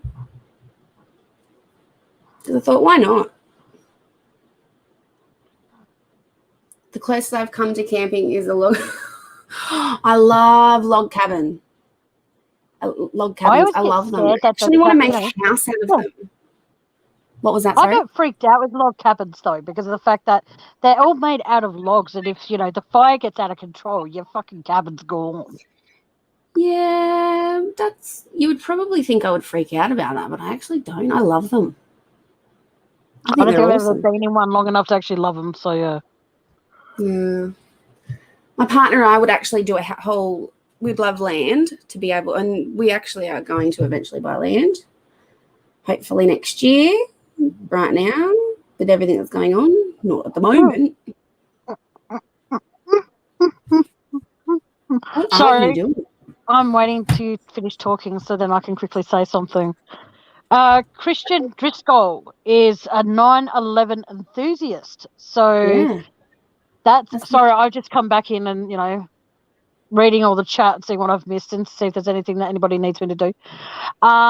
Reading that, I am saying now that if you're comfortable with it, Mr. Christian, would you like to PM me and we can go see how our banter goes back and forth for a little bit, and then if you're comfortable with it, when we do discuss 9/11, you'll be more than welcome to come up on panel if you like, if you feel comfortable with it. I'm trying to convince Van to come to Adelaide, and that's like trying to convince someone with no teeth that they can't chew steak. But hang on, I will get there. It's just not in the time frame that you would like me to. That's all. I want you all in chat. Hi, Dave G. I didn't actually realise that you were there. Hello. Yeah, Dave G's here. I actually would like people like you, Sharon, if she can travel. Would like everybody in here to find a way to travel to Adelaide, Australia before the 5th of June next year. I'll be turning 40. Yeah, well, we've got to arrange that. Yes. 40. Actually, hang on, how old am I? No, it's all good. I actually don't know. I'm actually 34. I have to say it every day because my autistic son asks me every day over and over, and how old are you turning, Mum? I've already turned 34. So you think I would already know, but you know. Well, yes, it will be a party, but there'll be no alcohol because I don't drink, and I'm a sad sap. I'm too old to get hangovers, so it's awful. Sweetie, you're never too old to get a hangover. No, it takes you a week to get over a hangover, so that's why I choose not to, like, you know. See, for me, I find that if I don't want to, if I'm like, this is how bad when I used to drink a lot, and when I first moved in on my, like, moved out and moved away from everybody and got on my own 2 feet, and I knew that I wouldn't have enough food to see me through for the 2 weeks, I would actually drink on every odd day, so to speak. So Monday, Wednesday, Friday, Sunday, I would drink. So then I knew I had enough money to get enough food for those few days where I did drink. Didn't drink. I knew that I had enough food to see me through for 2 weeks. Sorry, I was just typing. Well, that's okay. Oh, whereabouts? Apparently, I'm not multitasking. Tasked. I can't even speak properly. Oh, do you need me anymore? Can I go? You can disappear if you like. Oh, nice.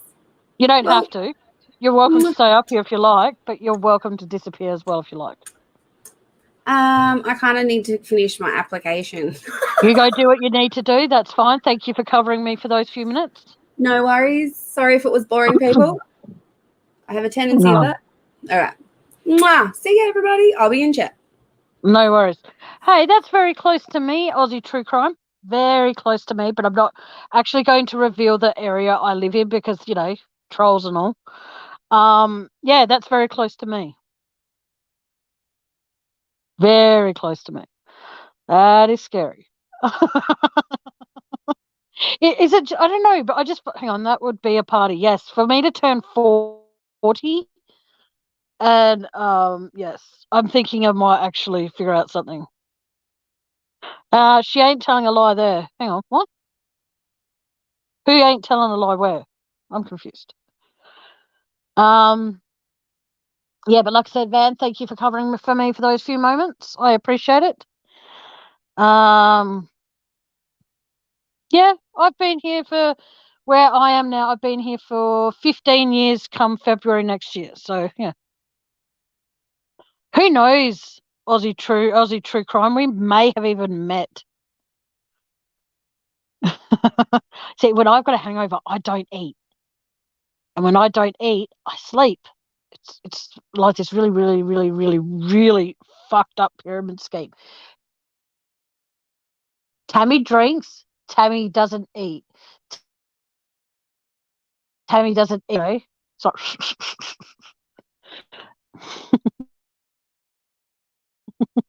but I have to admit though, the hangover feeling is like really bad because you think to yourself, ooh, at any moment I'm going to actually be sick. Hello, voices.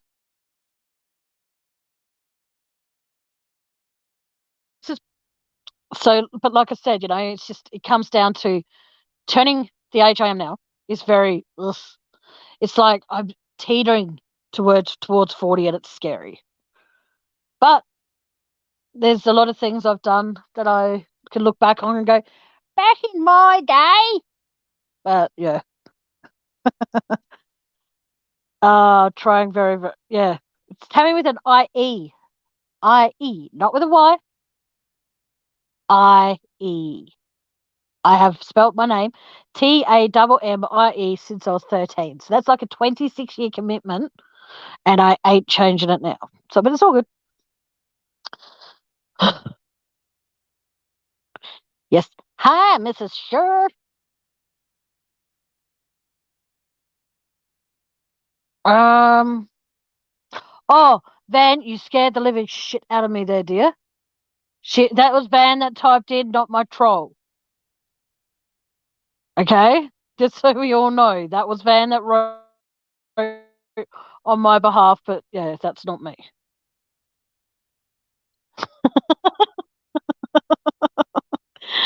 Oh, apparently there's someone going around on YouTube pretending to be me, and it's like, really? Is your life really that, sad or whatever, that you have to try and say something is me when it's not? Like, have fun with that, because I'm hoping that the people that know me and have stood by me all this time know what's me and what's not me. Like, I'll never spell my name with a Y ever again. So thank you for being very polite to Voices Behind the Wall, everybody who is saying hello to her. I appreciate that very much. So, yes.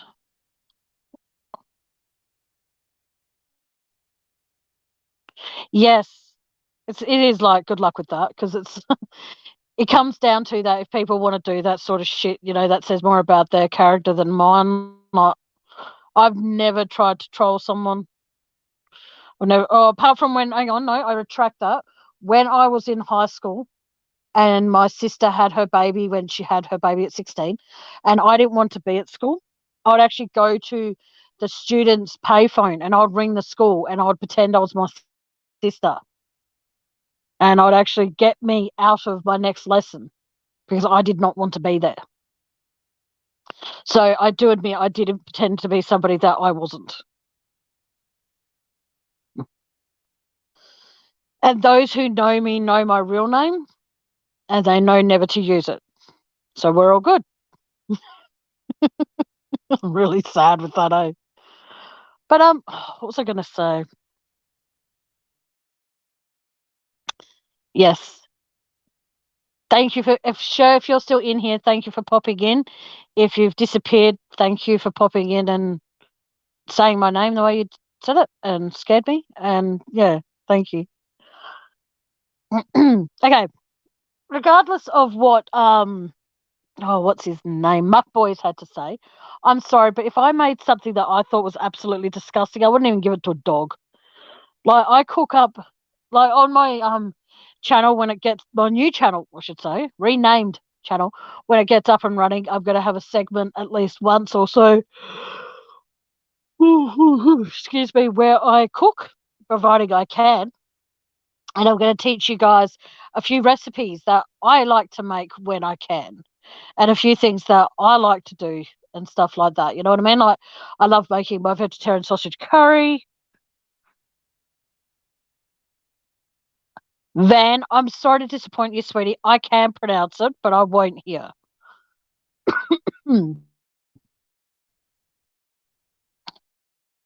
So I can pronounce your name, but it's all good. Um, a lot of people, okay, a lot of people mispronounce my name, and I find it quite funny because when they do, and the way that I say it, it's like you're saying it that way, I say it this way. Which way is the right way to actually say what my name is? And in the end, I don't care because my name's Tammie, and that's how I want people to address me as is Tammie. But no, like I was saying, I want to have like a little cooking segment on my channel. I want to be able to do a few things that I can actually yes, it's gonna be when I do my cooking segments, it's gonna be called Tammie's Corner. Tammie's Cooking Corner.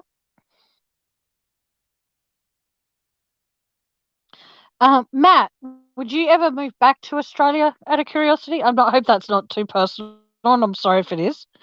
But you say you live in Vietnam and you used to live in Australia. What would encourage you to move back to Australia? Or is that just a temporary job position that you took? Or is that a permanent, like forever and a day kind of position? Blammy? No, Muck Boys. Just no. And even though you're mod, sweetie, I can still time you out. The beauty of the power. Um, oh wow, that's incredible, Matt. Like, do you ever look at things and go, I wish I still lived back in my home country? I hope that doesn't sound wrong. But this is gonna sound mean, and I don't mean it to, so I'm sorry if it does. Matt, what keeps you there? Like, what makes you want to stay there and say renew your your availability to be a teacher year after year?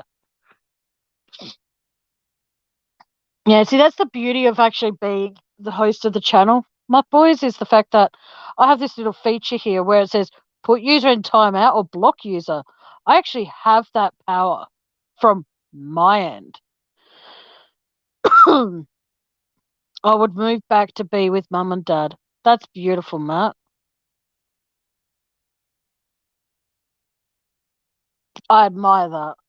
If I was living somewhere else and I had a choice, stay there and like, what is it? Like I said, but do you enjoy? Obviously, you enjoy being in Vietnam, but yeah. So I'm proud of you, Matt Willis. I love it here, and the cost is of living is way cheaper than Perth. Hmm. Do you okay, Mark? Do you wish to be in timeout? Like seriously, you start. My name is not Potato. Yeah.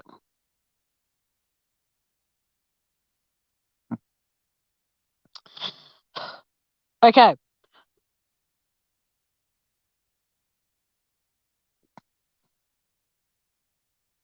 What do you mean, Van? His heart, I reckon, at Tammie. Yeah.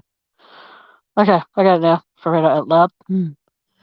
But no, I just find I'm waiting for Muck Boy's third attempt at trying to figure out what my name is. But just like I said, Muck Boys, I love you to death, sweetie, as a friend.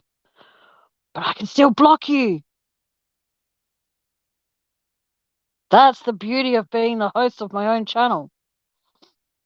I won't block you. I'll just time you out if you say my name incorrectly again. Why? Because I'm that kind of bitch today, okay? I don't know what's going on. But like I said, it's entirely... Jesus Christ, something's going on with my phone.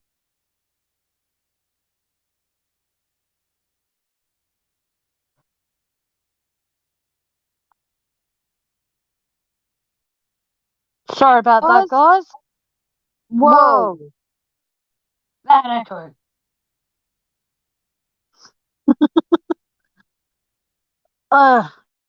There we go. There's only one of me now. But there's an echo. Oh, shit. Excuse me for a sec.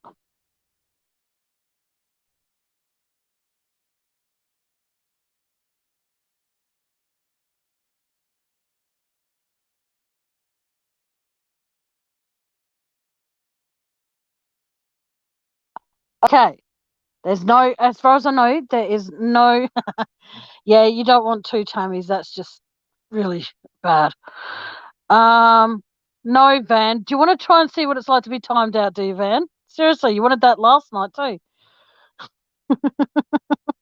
Van, do you seriously want me to time you out?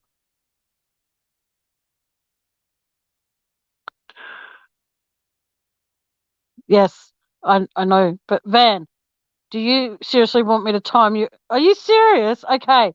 For those who are not aware of what's about to take place, Van has asked me to time her out. But I need Van to write this in chat. Tammie, I give you permission to time me out for entertainment purposes. Because I'm not doing it, because if people go and come into my chat and say that I've timed you out,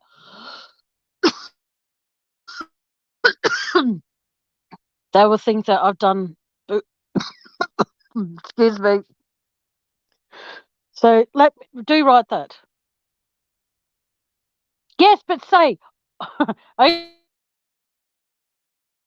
Van. There you go. Hang on. There you go. Van was blocked for 5 minutes. So Van cannot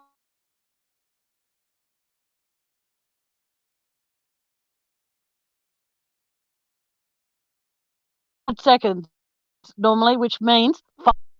Well, Ink, I've already done it, sweetheart. But everybody in here that is in here at the moment, no.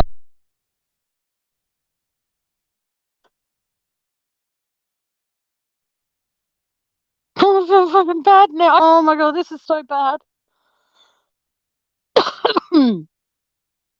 This is so weird. I've added her to stream, so if she unmutes herself at any given time, she will know that I love her to bits. Whoa. It's exactly. It's not the greater experience than what I thought it was going to be. You know, I hear people go, "Oh, I'm in a little chat of world of my own." Yeah, you still get to write stuff, and No, you don't.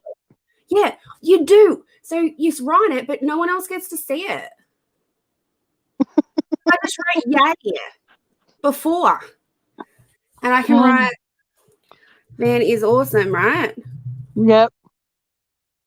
She asked me to, Matt. She asked me to. I did not want to do it. I've always wanted to know, because people, this is the thing, okay, well, people always have explained it on YouTube and stuff, but I've never been timed out because everyone thinks I'm like nice, so they don't time me out. And I'm not mean, so you know what I mean? So, but hang on. There you go. Enter. Oh, now I can't. Maybe I just got in before. I don't know. Okay, as long as everybody knows that I did not, hang on a second, because I did not do this because I wanted to. No, I just wanted to know the experience. Yes. Okay. And it's kind of boring. I'm not gonna lie. Ink, am I still dropping in and out, darling? Can you still hear me as clear as day, or am I dropping in and out still? No, you're fine. Okay. On my end, anyway. But like I said, I did not want to do that. That was like horrible. Yeah, now I Oh, can't do it. But before I could do it. So weird. Basically, you just don't talk to anybody. Muck boys, geez, meanie britches. I was trying to guess your name. You said It's some people say it one way. Potato, tomato. No. No. I'm never going to reveal what my real name is. Dave has mentioned it a few times, and I could have easily put a rotten sock down his throat because See, that's something I didn't. I don't care if people know my name because it's my name. I don't care. See, the thing is, though, okay, fine. If you don't care, why should I care? My actual name is Tamara. Okay, and I don't get called that. You call me that. But yet people call me Tamara, Tammie, and all that sort of shit. So, Christian Driscoll. Okay, tell us what you found. What do you mean? Tell us what you found with what? Exactly. 9/11? Yeah. Well, that's it. Well, tell us what you found. Okay, I'm not discussing 9/11 here today because that's going to be no. I think I need to just do a little bit of the, researchy shit, and I see it as that for what I know and what you know, Christian, it's going to be different because of the simple fact that when we do talk about it, everyone that's going to participate in that is going to be entitled to have an opinion of what they think. I don't want anybody thinking if they thought that it was an inside job, I don't want them to think they're going to be discriminated for thinking that. So all I ask is if you're going to appear on my panel at any time, and this goes for anyone in here, please keep an open mind and a respectful mind to all in chat, as well as the people that are having you on their panel. Unless you get timed out like I am, and it's boring. It's very, very boring, especially when you have all these things you want to say and you can't say them because it's like you're timed out. And then when you finish with your time out, it's like, oh, this is what I wanted to say. Do you know what I find I end up doing? And I do it on Dave's channel as well. I'll be like modding whatever, typing, but I yell at it. I'm like, no, instead of typing it. And then I'm like, oh, I just had a moment. That's it. But I do it all the time. The title of the video. What video are you talking about, Christian? I haven't made a video of 9/11 just yet.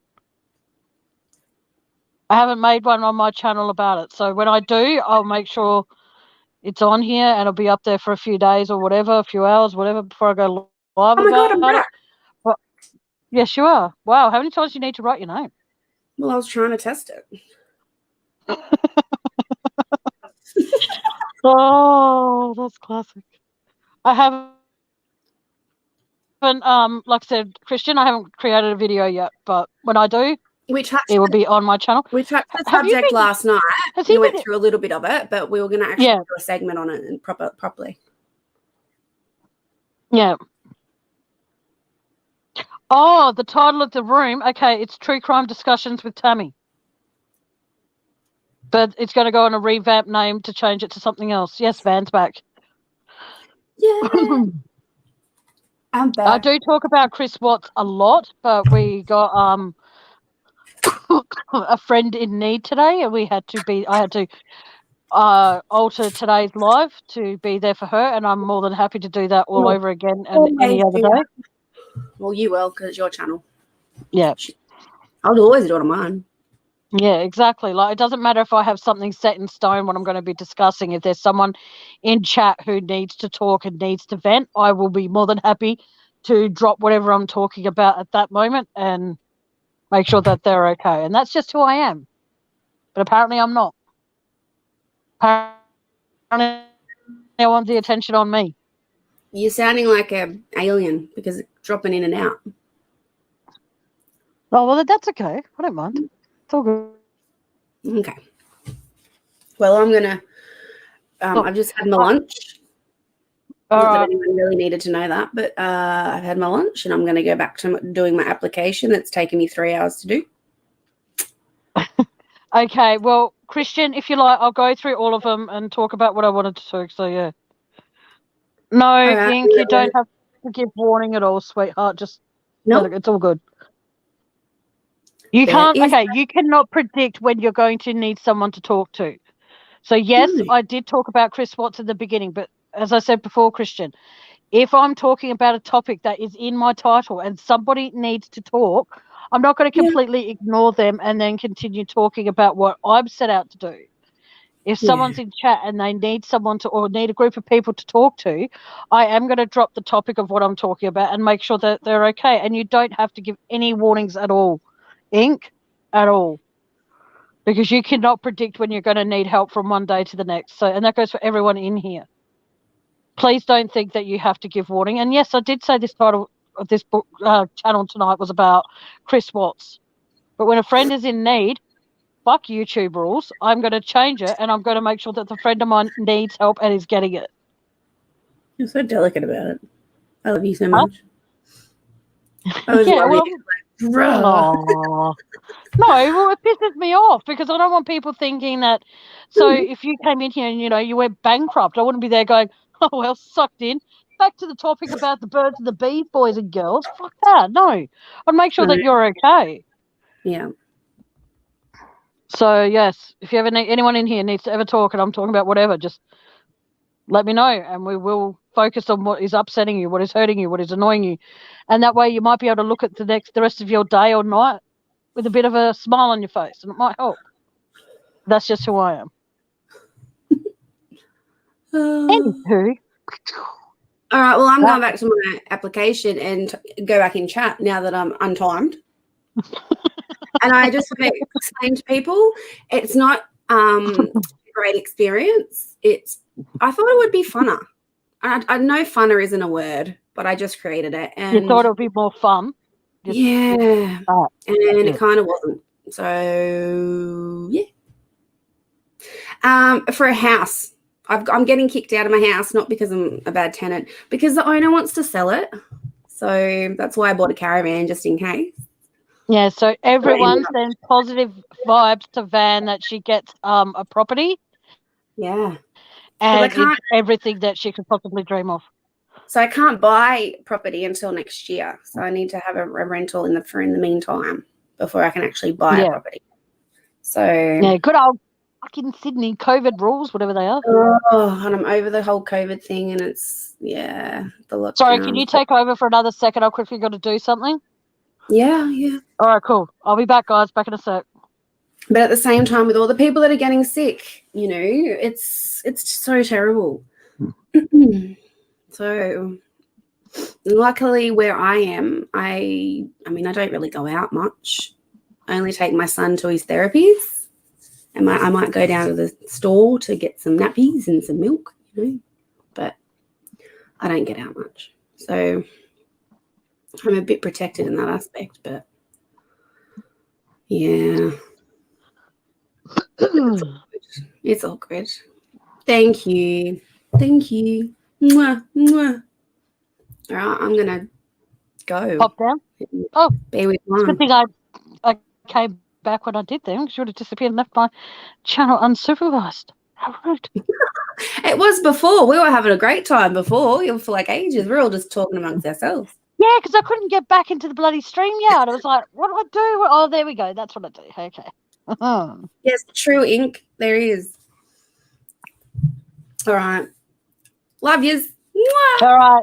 Thanks, Van. Okay, she has actually stepped down. She's she has now. I was going to say all she did was mute herself. So for those who popped in here, just know that yes, but Craig, she's looking to rent, sweetie. We are on total lockdown here. We can only go outside for necessary things. I immediately went out and bought a carton of beer. How's you doing, Matt? What kind of beer do they have in Vietnam that has been your favorite? Okay, now when you say the Delta COVID, what is that? What does that mean? See, I don't watch the news much. I don't like to watch the news much. But yeah. See, for me, what would interest me about going to Vietnam, and it's going to sound, oh, tiger beer. Sounds interesting. The only thing that I would be interested in going to overseas and see, I don't know what that means, Ink. Sorry, darling, I don't. The only thing I would like to go to Vietnam for, if I could actually get away with it, would actually be going to go and buy some cartons of cigarettes. As bad as that sounds, considering how much they cost here, that's what I would personally do. Mm. Tiger beer. Never actually heard of it. What was your favourite beer when you were in Australia, Matt? Like, what beer did you like when you were in Australia? I am sorry before I continue finding that information out. I'm sorry if I was rude, Christian, but yes, well, Matt, do you smoke? Because then there'll be a benefit for you. But if you don't smoke, then it's like, but no, but like I said, before, what's his? I've got his name again. Christian. It's just that I run my channel the way I run my channel. Like I said, if someone comes in here and they're up $1 a packet, oh, piss off! Really, Matt? Send me your info. I'm gonna send you $20 so you can send me 20 packets. I'm kidding. I'm kidding. I'm kidding. I'm kidding. I've got no money. I'm kidding. But no, but like I said, if someone comes in here and they need to be able to vent, I want them to feel as though they can. And when I say that this is a non-judgmental group of people and panel and channel, whatever you want to call it, I actually mean that. I don't just say it to blow smoke. I actually do generally mean it when I say this is a non-judgmental channel. Excuse me for a mere moment.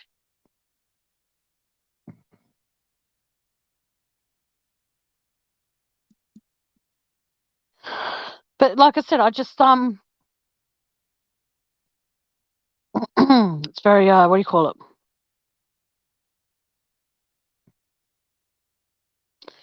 Yes. So they're $1 a packet. So what would $1 be worth over here? Hang on, sorry, I'm just having.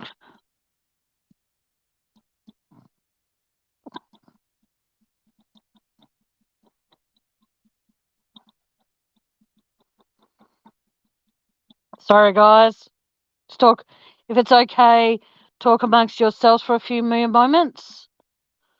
But yeah, just got to reply to these messages, which is quite annoying, and I'm sorry for that.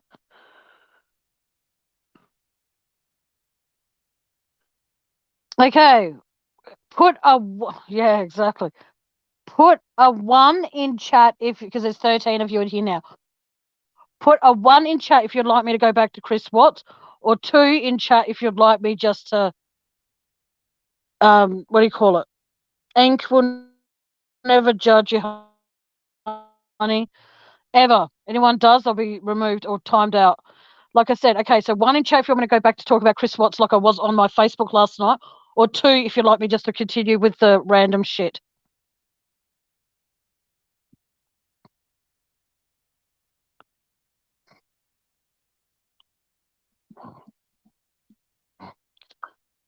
Okay. Because I will do what you guys want me to do because you guys are the reason that I'm still on doing this stuff. So, like I said, 1. Yes, so 1 if you want me to go back to talk about Chris Watts, or 2 if you want me not to. And 4, 5, 6, and 1, 2, 3 really doesn't help me, girls.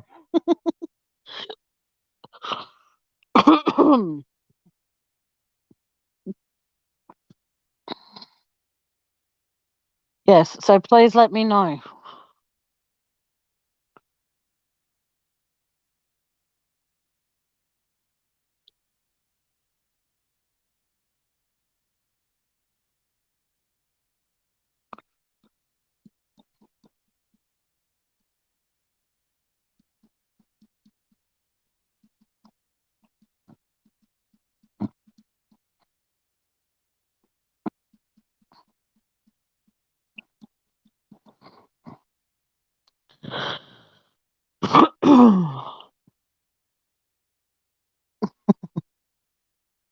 Okay, I'll talk about a few things that I mentioned on my bear with me for 1 sec, please. Sorry, guys.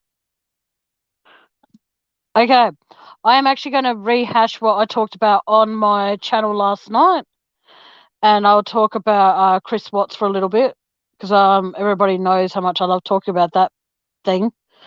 All right, I'll start from the very beginning where I started on my dot points that I made on a few videos I've been watching. Okay, as I said before, with Nate's camera, when he was showing the footage of what he was showing that cop that day when they got called and they went over to Nate's house, and he goes, "Oh, my camera picks up things from here, there, where, yeah." Right? Thing is, though, we only saw the footage of that little gap between the hedge and the wall. We did not see the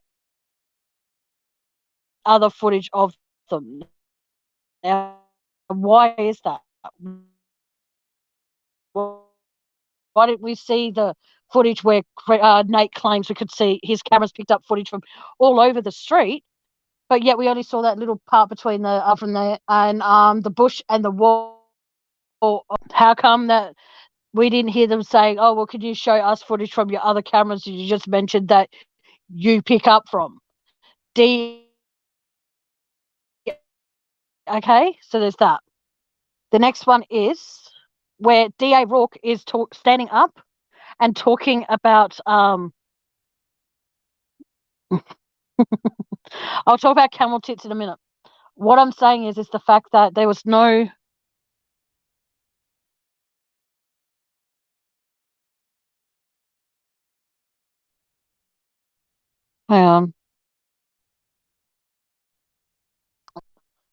DA Rourke, which I refer to as dumbass dork, had mentioned that the footage that they had been shown was from Nate's doorbell camera. I don't think so, because I think there's a lot we haven't seen. Exactly, Craig. Exactly.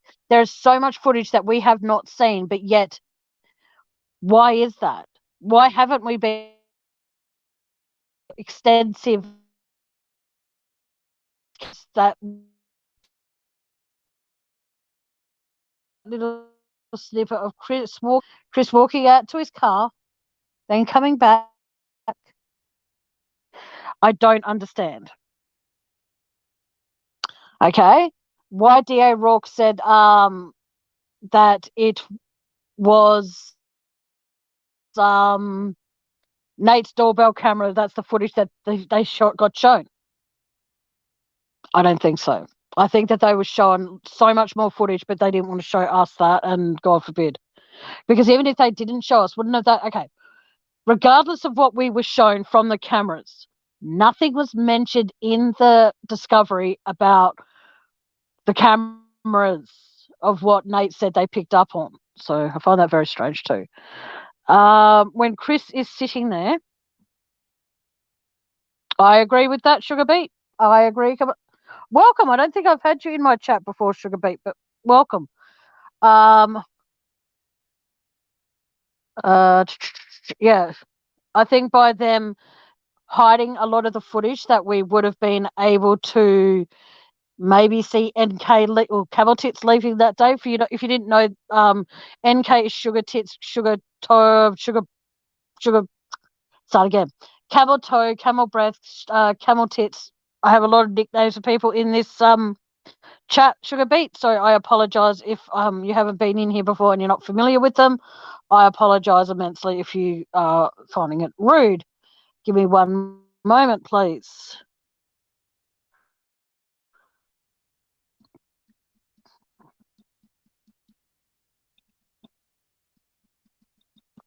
Sorry, guys. But like I said, it just comes down to things like that. I know, Craig. I wake up every day. It's what? Okay, I think personally, like I said, and again, oh sweet, Sugar Beet, then welcome to my channel. Step right up and feel free to swear as much as you like in the comments or in the whatever. I am not going to be like, oh my God, you swore. I'm not like that. I honestly don't care. Swear away. But like I said, that is what I find interesting as well. Now, when Chris was being interviewed and he finally admitted that, he killed Shanann. Oh, hello, Dave. Taking the truth with Dave is here, everybody. But like I said, when they said that I think it was Bella that had the split or the ripped frenula. What I find about that, which is very interesting, is when Chris finally had admitted that he killed Shanann because she killed the girls. He also said, and I will excuse my language for people that are going to watch this on replay, but anyone that knows me knows, I swear. When he goes, she hit my fucking girl. So, now, let's say, for an example, can you imagine, which again, I'm not just saying this because he's in here, so don't think I am. Like Dave has said, if you're not sure who Dave I'm talking about, it's Seeking the Truth with Dave. Like I have mentioned, he has mentioned on his channel, Camel Tits did not like children. So if one of those kids came near her, you can't imagine her just pushing him and going, go away, be gone. I will push you gently away from me. No, I do not see her doing that at all. Okay? I see her actually forcibly pushing away, going, fuck off. That's how I perceive her.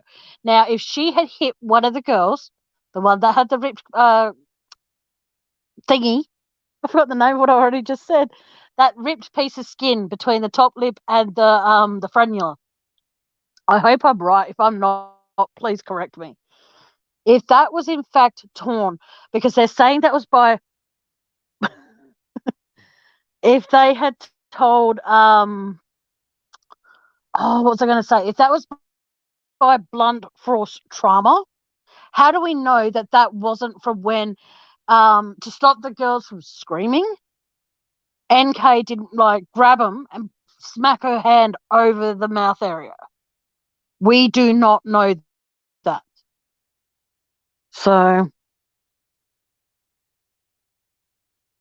oh, okay then. Well, thank you for letting me know. I did not know that. I actually had to explain why I wasn't talking Chris Watts, even though my title had said that. So now that I know that information, where is that person? I'm trying to be nice here. I think that I will put him in timeout for now. And if he comes back, then he will be blocked. Because I will not have anyone come in here and tell me I should and shouldn't run my channel. If a friend of mine is in need, my friend will get my attention, regardless of what I'm talking about. I don't give a shit. All right. So if you're still in here lurking, by the way, Christian, like I said, do not come in here and tell me how to run my channel ever. If there's something I'm doing on my channel that you don't like, then there's the door. See ya. But don't come in here and tell me that I should stay on topic when a friend of mine is in need, because that's not going to happen. If a friend of mine's feeling down, doesn't matter what I'm talking about, they will get my undivided attention until I know that they're okay, or they're okay for me to change the subject to try and cheer them up. So if you're here for the wrong reasons and want me to stay on topic, you're on the wrong channel, sweetheart, because it ain't going to effing happen. All right, back to other stuff. All right, next one. If Chris, and I'm saying if here, in my opinion, these are all in my opinion, okay? If Chris was responsible for the murder of his wife and his children, oh, did he? He called you a liar.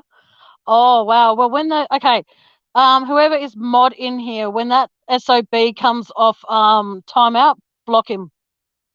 I don't want people on my channel who have got a very close set. I've been live for a while. I've been live here for nearly 3 hours, Dave. You could have come up here. But it's all good, Dove. You shouldn't have to prove yourself to anybody. Remember that. All right. And Ink, yeah, if you see that whatever his name is again, Christian Driscoll, you see him coming back in here because he questioned you at the time by asking how important enough to be you get the privilege of being the one that can block him, honey. All right. Just know no one else is doing that but Ink. If Ink wants him blocked, then Ink can make that decision because he was quite disrespectful to her. Because at the end of the day, you don't mess with my girls or my friends at all. Okay, back to what I was saying. Sorry, guys. Got to stay focused. If Chris did this, why? Yeah, like I said before. So if Chris took them to work after he had killed them, thank you, Dave. How is it that, like, why would he do that? Like, why would he take him to his place of work knowing that the chances are of his GPS picking up that he didn't stop anywhere on his way to work? So why would he take him to work? Why not? If he was going to annihilate his family, why not just leave them home for someone to come across when they did the welfare check or their whatever you call it? Why not just leave them in the house? Thanks, Ink. Thanks, Dave. Can always count on my lovelies to make sure that trolls do not come in here. Okay, now I'm not just saying this because Dave was in here. Dave the other night played a few nights back. He played the footage of when the right side of me, Chris, was sitting, and there was a girl there that had long brown hair, and people are under their speculation that that was NK. Mind you, I tried taking a screenshot of it, but because of the camera person being quite, made it all blurry, it didn't turn out the best. But it did actually, in fact, look like NK, believe it or not. I think it did anyway. But according to what has been said and what's been released, whether it's fact or fiction, I do not care because I can imagine NK being at the courthouse and as Chris is being leaded out, I can actually imagine her turning to him and go, "Gotcha." I can actually imagine her doing something that hurtful. Now, the thing is, though, as well, is that I had this weird dream a few nights ago that Shanann was actually put into witness protection because Chris was someone that was out to get her from her past. And NK came into his life to get him away from Shanann in order to protect Shanann. Now, we all know that that's a pretty fucked up dream to have, but who knows?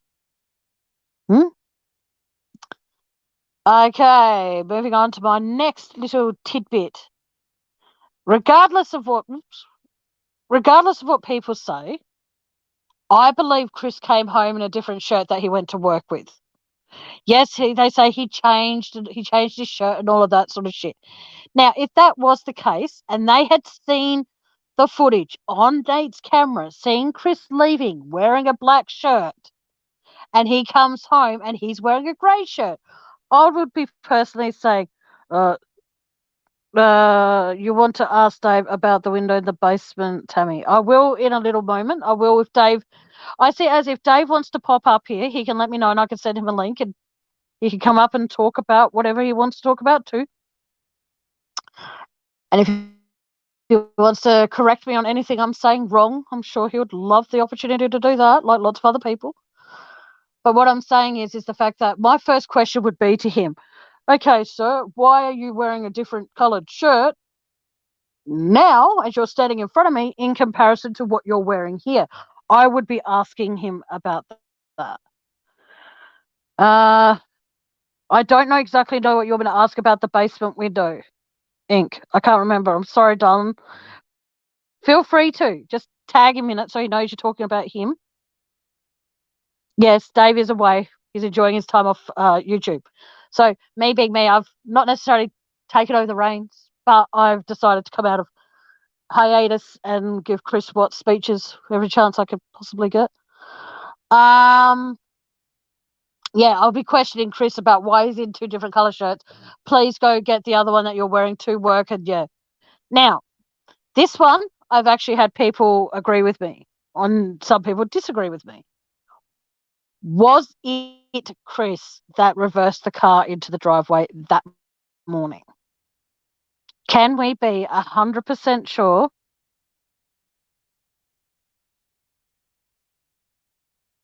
Oh, okay. If people want to question Dave's theories, as much as it might sound horrible to say this, please don't do it on my channel. And please be respectful in the way that when people say, don't say people are wrong all the time, because at the end of the day, on here, no one is wrong when it comes to this case, apart from saying NK is a good person. That's wrong. But what what I'm saying is, if you think something and you want to, you have something to voice when it comes to this, excuse me, when it comes to this crime, please, please, please voice it. Do not feel as though you. I don't believe the window was open or whatever, because I used to always think that the Mickey Mouse window was along the side of the house, but it was actually at the back of the house. Okay, there you go. Ink, what Dave just wrote. The basement Minnie Mouse window was unlocked. That's all I've ever said. Thanks, Dave. All right, because at the end of the day, anything. Hang on, how can I put this without being horrible? Anything that Seeking the Truth with Dave talks about on his channel is what he has discovered on his own. He does not have someone sitting behind him whispering in his ear, this is what you should say, this is what you should say. What Dave says is what he has discovered by himself, and probably with his partner or with his family, with his friends, whatever. It is what he has picked up on and discovered on his own. If he picks up on something that someone else has found, Dave will credit that person. But if it's something that he has found on his own with his own eyes, he will be the one that is credited for that information. That's why I said before, like I said just mere moments ago, when I said about how when Dave, Seeking the Truth with Dave, showed footage of the court scene, blah, blah, people think that that was MK. I didn't turn around and go, when a creator showed a video, because I knew who showed the video. So, of course, I'm going to credit Dave for that, for showing that. And I'll always credit him when I bring up something on my lives that I've found on his. So, and then that gives people the rights to go back and see his. But like I said, are we 100% sure that it was Chris driving the truck that morning when it was reversed into the garage? Can we be 100% sure that it was him that was doing that? Because I'll be honest with all of you, for someone who has never reversed into that driveway before, the person who did it made it look easy. Okay? And I'm sorry, but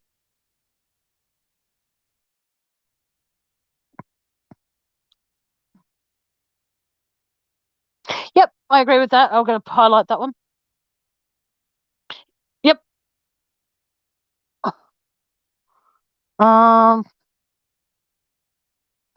And if you look at the back window when he does the welfare check and stuff, and he goes around the back and goes near the basement window, which is the Mickey Mouse window.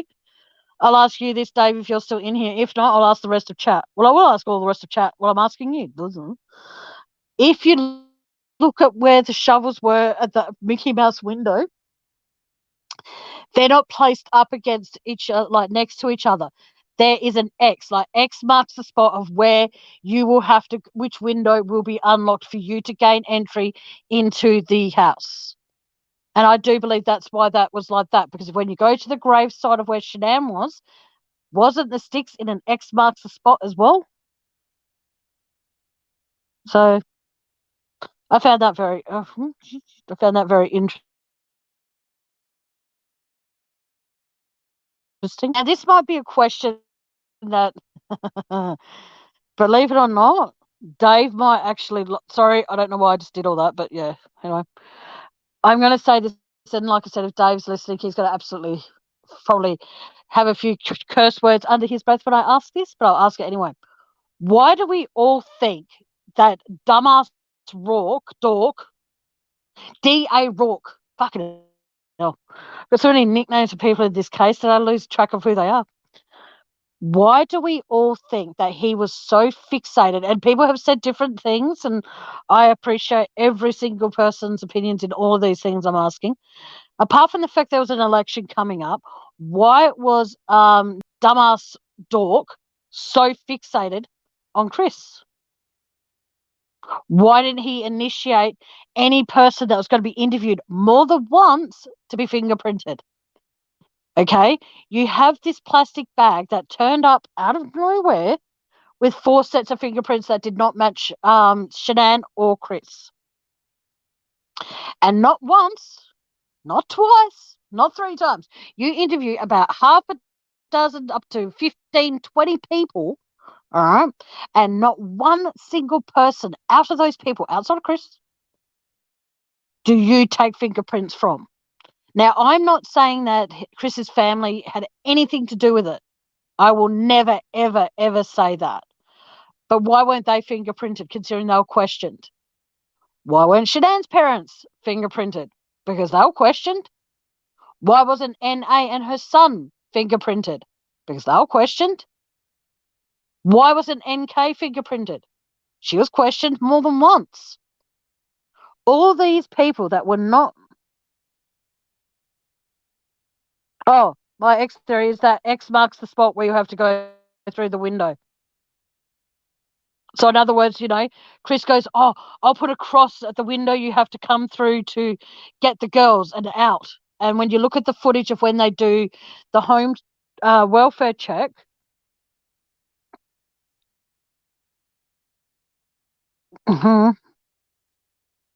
yeah, easier to close the case. Don't, oh my God. Dave can spell Tammie Lee's name right, but with me, I get a Y with my name. But no, like I said, that's what I think. If you look at the footage of when that cop goes and does his welfare check, if you watch that video, the shovels are out the back near the Mickey Mouse window, and they are positioned in an X. So you think about it, you're doing a treasure hunt. X marks where the gold is, dude. So you got to go straight to that. So I think that's what he did. He marked the spot with the shovels instead of putting like an X on the ground and then having to explain that. He just put an X with the shovels as the shovels from the beach, not the big shovels. What else was I saying? Sorry, I've lost track of a little bit of thought there.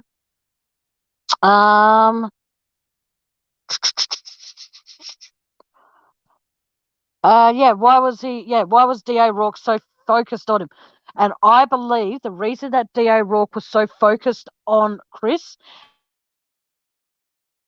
and this again is just in my opinion and my theory, that I think D.A. Rourke was on the payroll from Daddy Dwayne.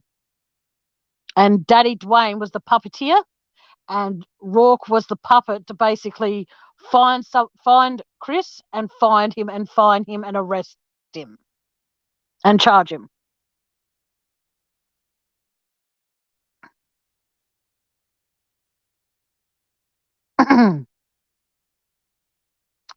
Ooh, yes. So I found that very, very interesting. Hang on. Like I said, okay, what else have I written here? Oh man, sorry about this, guys. I've got it on a different page, and I don't have my computer yet to do this share screen thing.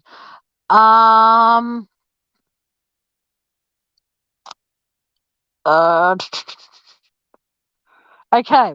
Now, this is probably going to get me in trouble, but I'll say it anyway because why not? Why is it that almost every interview, okay, when I say almost every interview, because I'm not, Dave, this is where I'm going to need your help, hun, so hopefully you're free. With the Discovery, how many of the interviews conducted were actually released to the Discovery? But all up, not just how many from this person, how many from that person, how many of them, like, out of all the people that were interviewed, how many of those interviews made it into the discovery? Yes, that's right, Mark boys. They're the little girls' little spades that you get from the. Do you take to the beach or you take it to the sandpit? Okay, thank you. Okay, so all the interviews that took place, word for word, as far as we are aware, word for word, were in the discovery. Thank you, Dave. So how is it that something that potentially got someone arrested and charged for murder after they did a polygraph, that particular interview with the questions of the polygraph and proof of the polygraph results were never printed in the discovery? But every single interview that took place,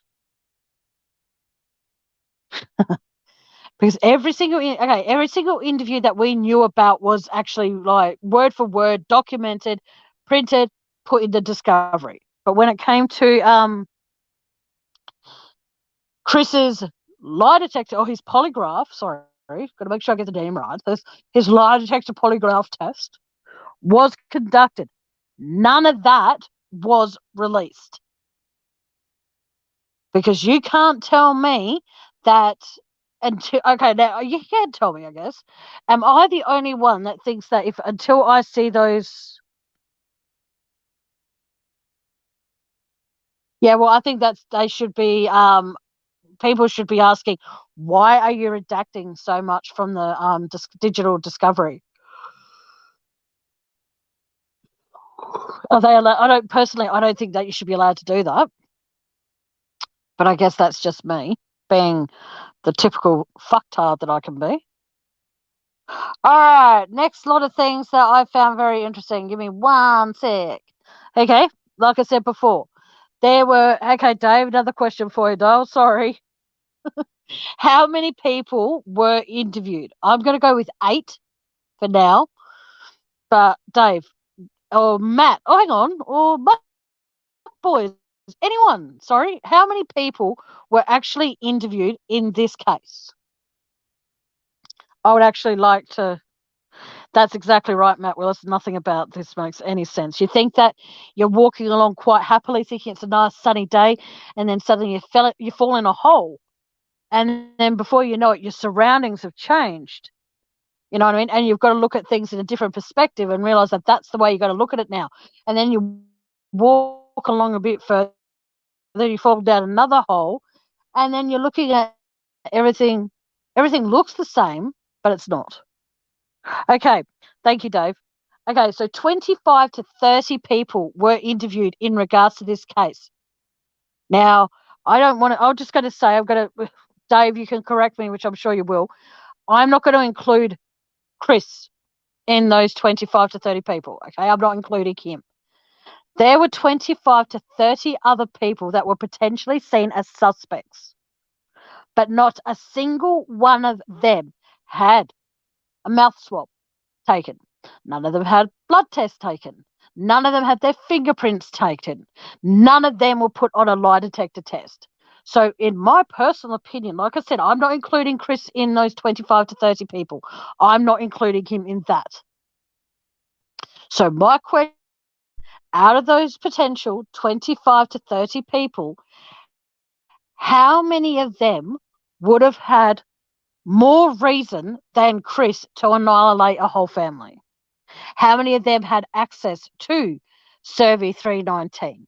How many of them had access to Chris's home? Yeah, but what I'm saying, okay, no, not suspects. Okay, they weren't suspects, but what I'm saying is, Dave, is the fact that even though they weren't seen as suspects, they were people that were questioned.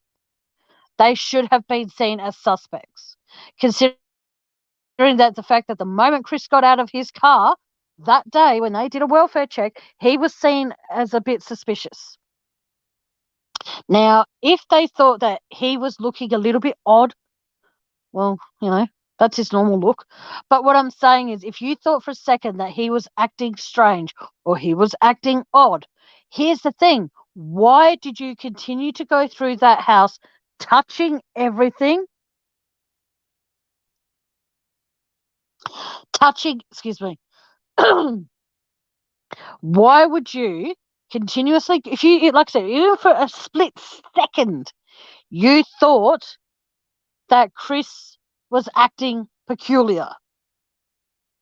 Why would you continue going through that house without so much as putting on a glove or putting on those shoe booty thingamajiggies? I don't know what they're called. The shower caps that you get, but put them on to protect your hair so no hair follicles fall out or dandruff or any shit like that. Or put on protective like things over your shoes. So if you're walking through the house, you're not taking in outside DNA into inside DNA, potentially transferring DNA from one room to the next, and then blah blah.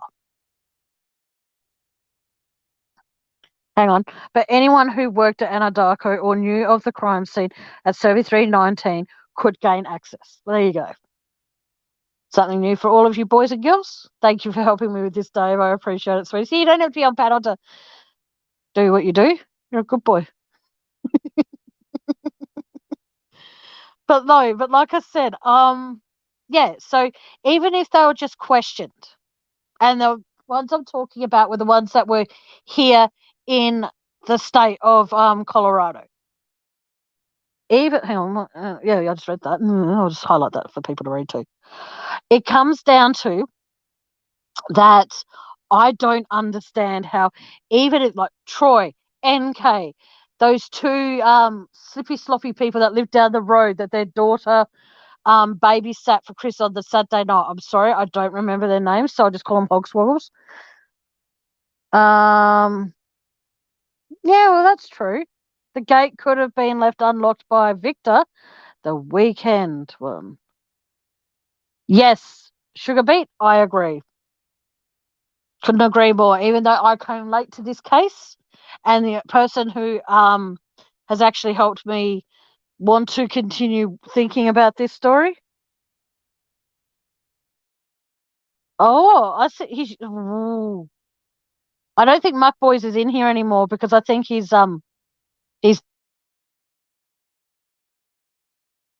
disappeared.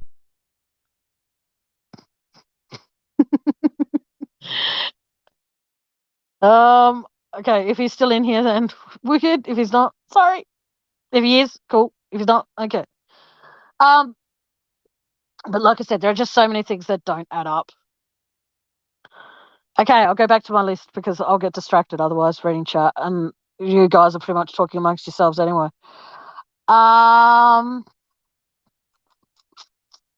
Okay, when Chris did his lie detector test, why weren't we shown his face when he was given the test?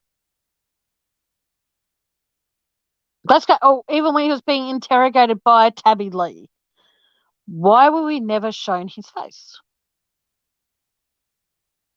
It's all right, Sharon. You don't have to apologize if you fell asleep, sweetie. I'm still going. It's all good. Can someone answer me that, please? Dave, you're good at answering my questions, my dear. Why do you think? Yes, my voice is like stirring the pot really badly. I need to give him a spanking, but I'll get Dave to do that, because Dave would love it. But no, but anyway, as I was saying, okay, here's a question for all of you that you might not have thought of.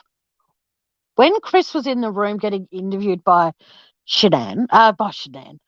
by Tammie Lee, please keep him an open mind, okay? Before I even say this statement, just type in chat open mind if you're prepared to have an open mind with what I'm just about to say.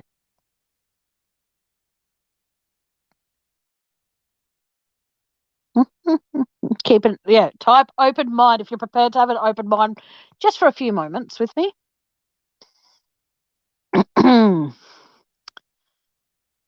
Thank you, Dave. Who else is? Come on, there's 16 others of you in here. Come on, I need to know who's going to have an open mind. Say open mind if you're going to have an open mind, because this is really something I just thought of. So, come on. Okay, it was a cover up, yes, but I need. Okay, thank you guys. This really does mean a lot to me. Thank you. I just need to find other people to say open mind or just say open. That'd be good because yeah. Okay. Hey Anne Marie, you just got here just in time for something that I'm gonna probably get badgered for, but I'll say it anyway. Okay. Can we be 100% sure that it was Chris in the interrogation room when Tammie was talking to him? And when he was doing the lie detector test and when he was talking to his dad and all that shit, can we be 100% sure it was Chris in there?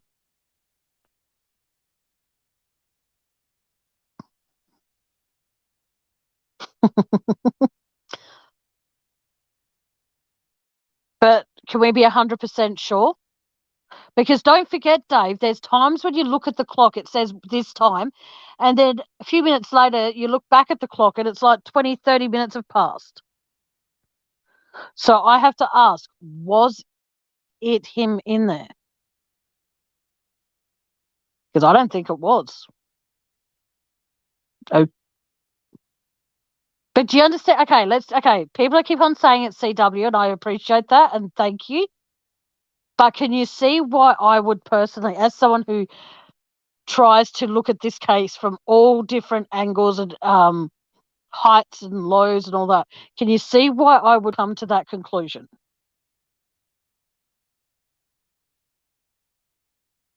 Thank you, Amy. Because we can't be sure. Because you think about it this way. If you go back, and I'm not asking you all to do it because trust me, it gets tiring and it put you to sleep. It's like an instant tranquilizer. If you go back and you watch them, the clock doesn't say, for example, when Chris is in there on his own as he's stuffing his face with pizza. That's Chris. When he's doing the lie detector test, that's Chris.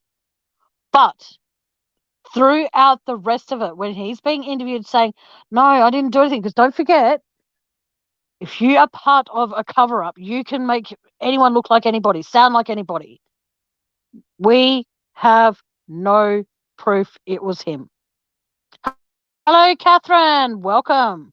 And Paula's back. Yay. Hello, Paula. But you know what I mean, though? Like, I know, okay, just tell me I'm not insane. Someone, anyone. I don't care who tells me I'm not insane. But like I said, can you see why I would go down that road, Dave?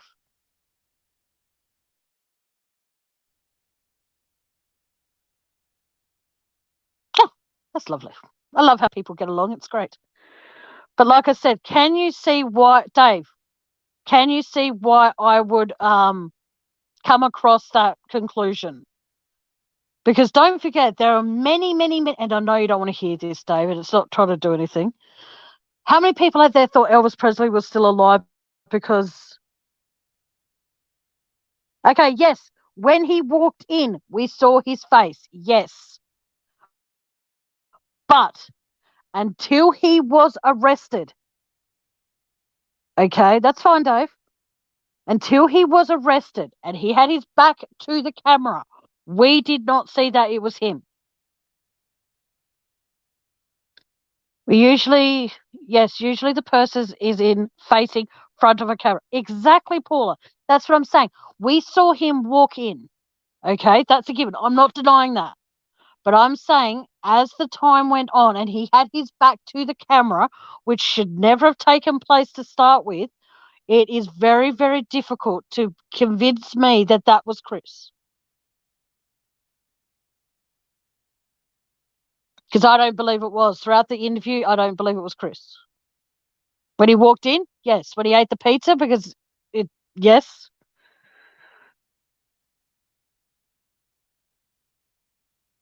But that's in my opinion. That is very true. Very good point.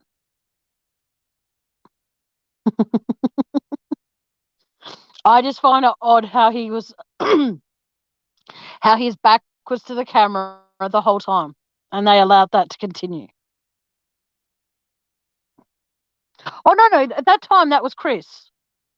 What I'm saying is there will be parts of the interview where it wasn't Chris. You know what I mean? Like, in other words, when he did the lie detector test, we saw part of his face. Then that was Chris.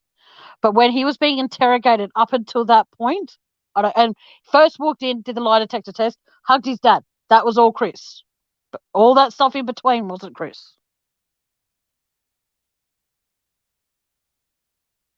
I think I'm actually losing accreditation. But at the same time, there's so many, excuse my language here, there's so many fucked up theories. Like I said, you could walk along the street one day and it could be a street you walk down every.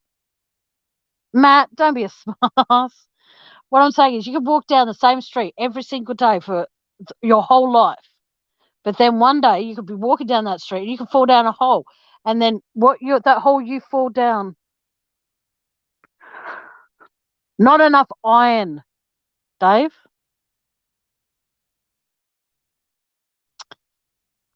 But no, I'm going to just like, I'm having a theory moment and I apologize. I'll try my hardest not to have a theory again. But anyway.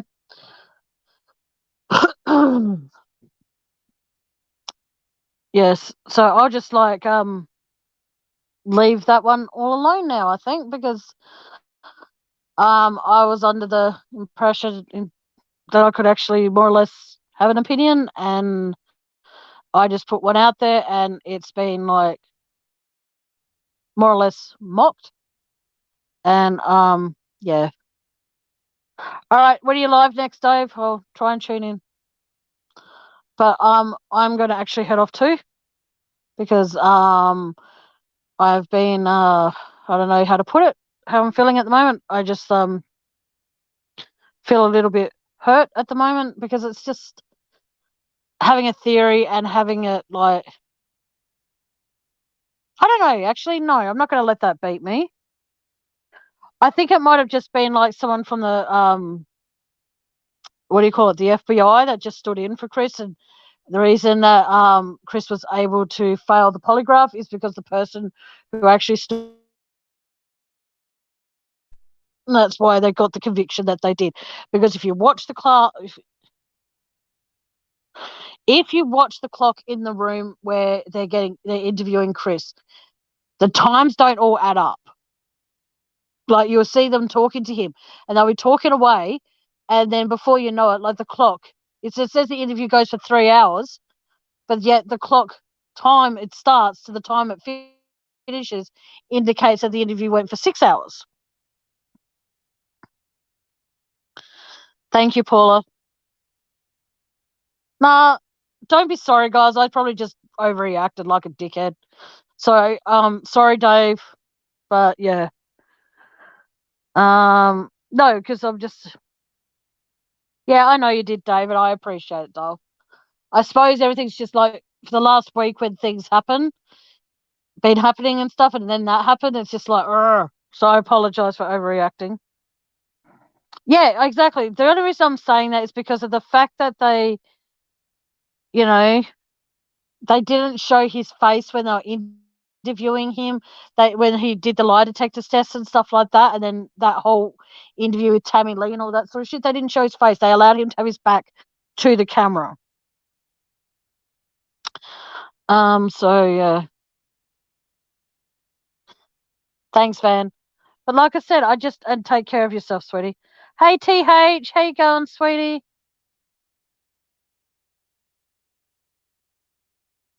Huh? Oh yes, yeah, exactly.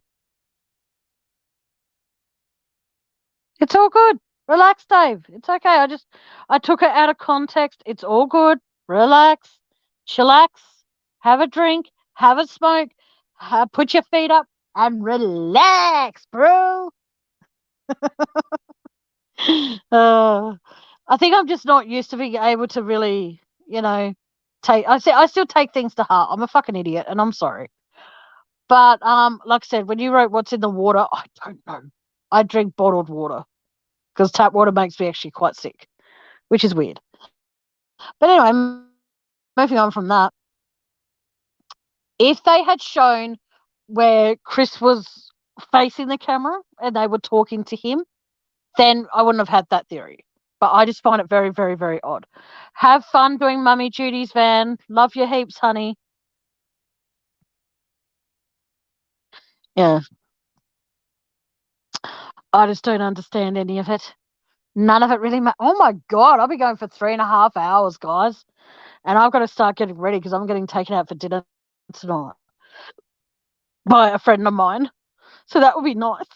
But yeah, I will probably pop back here in a couple of days and talk about a few other things. But if you need to get in touch with me for any reason, please feel free to message me on Facebook. And if you need to ask me anything, you want to talk about anything, please feel free to message me. It might take me a while because, sometimes the messages won't go right through, but excuse me, please feel free to message me if you want to talk, if you need someone to talk to, you just want to point out something that I said today was stupid. Don't use those words though.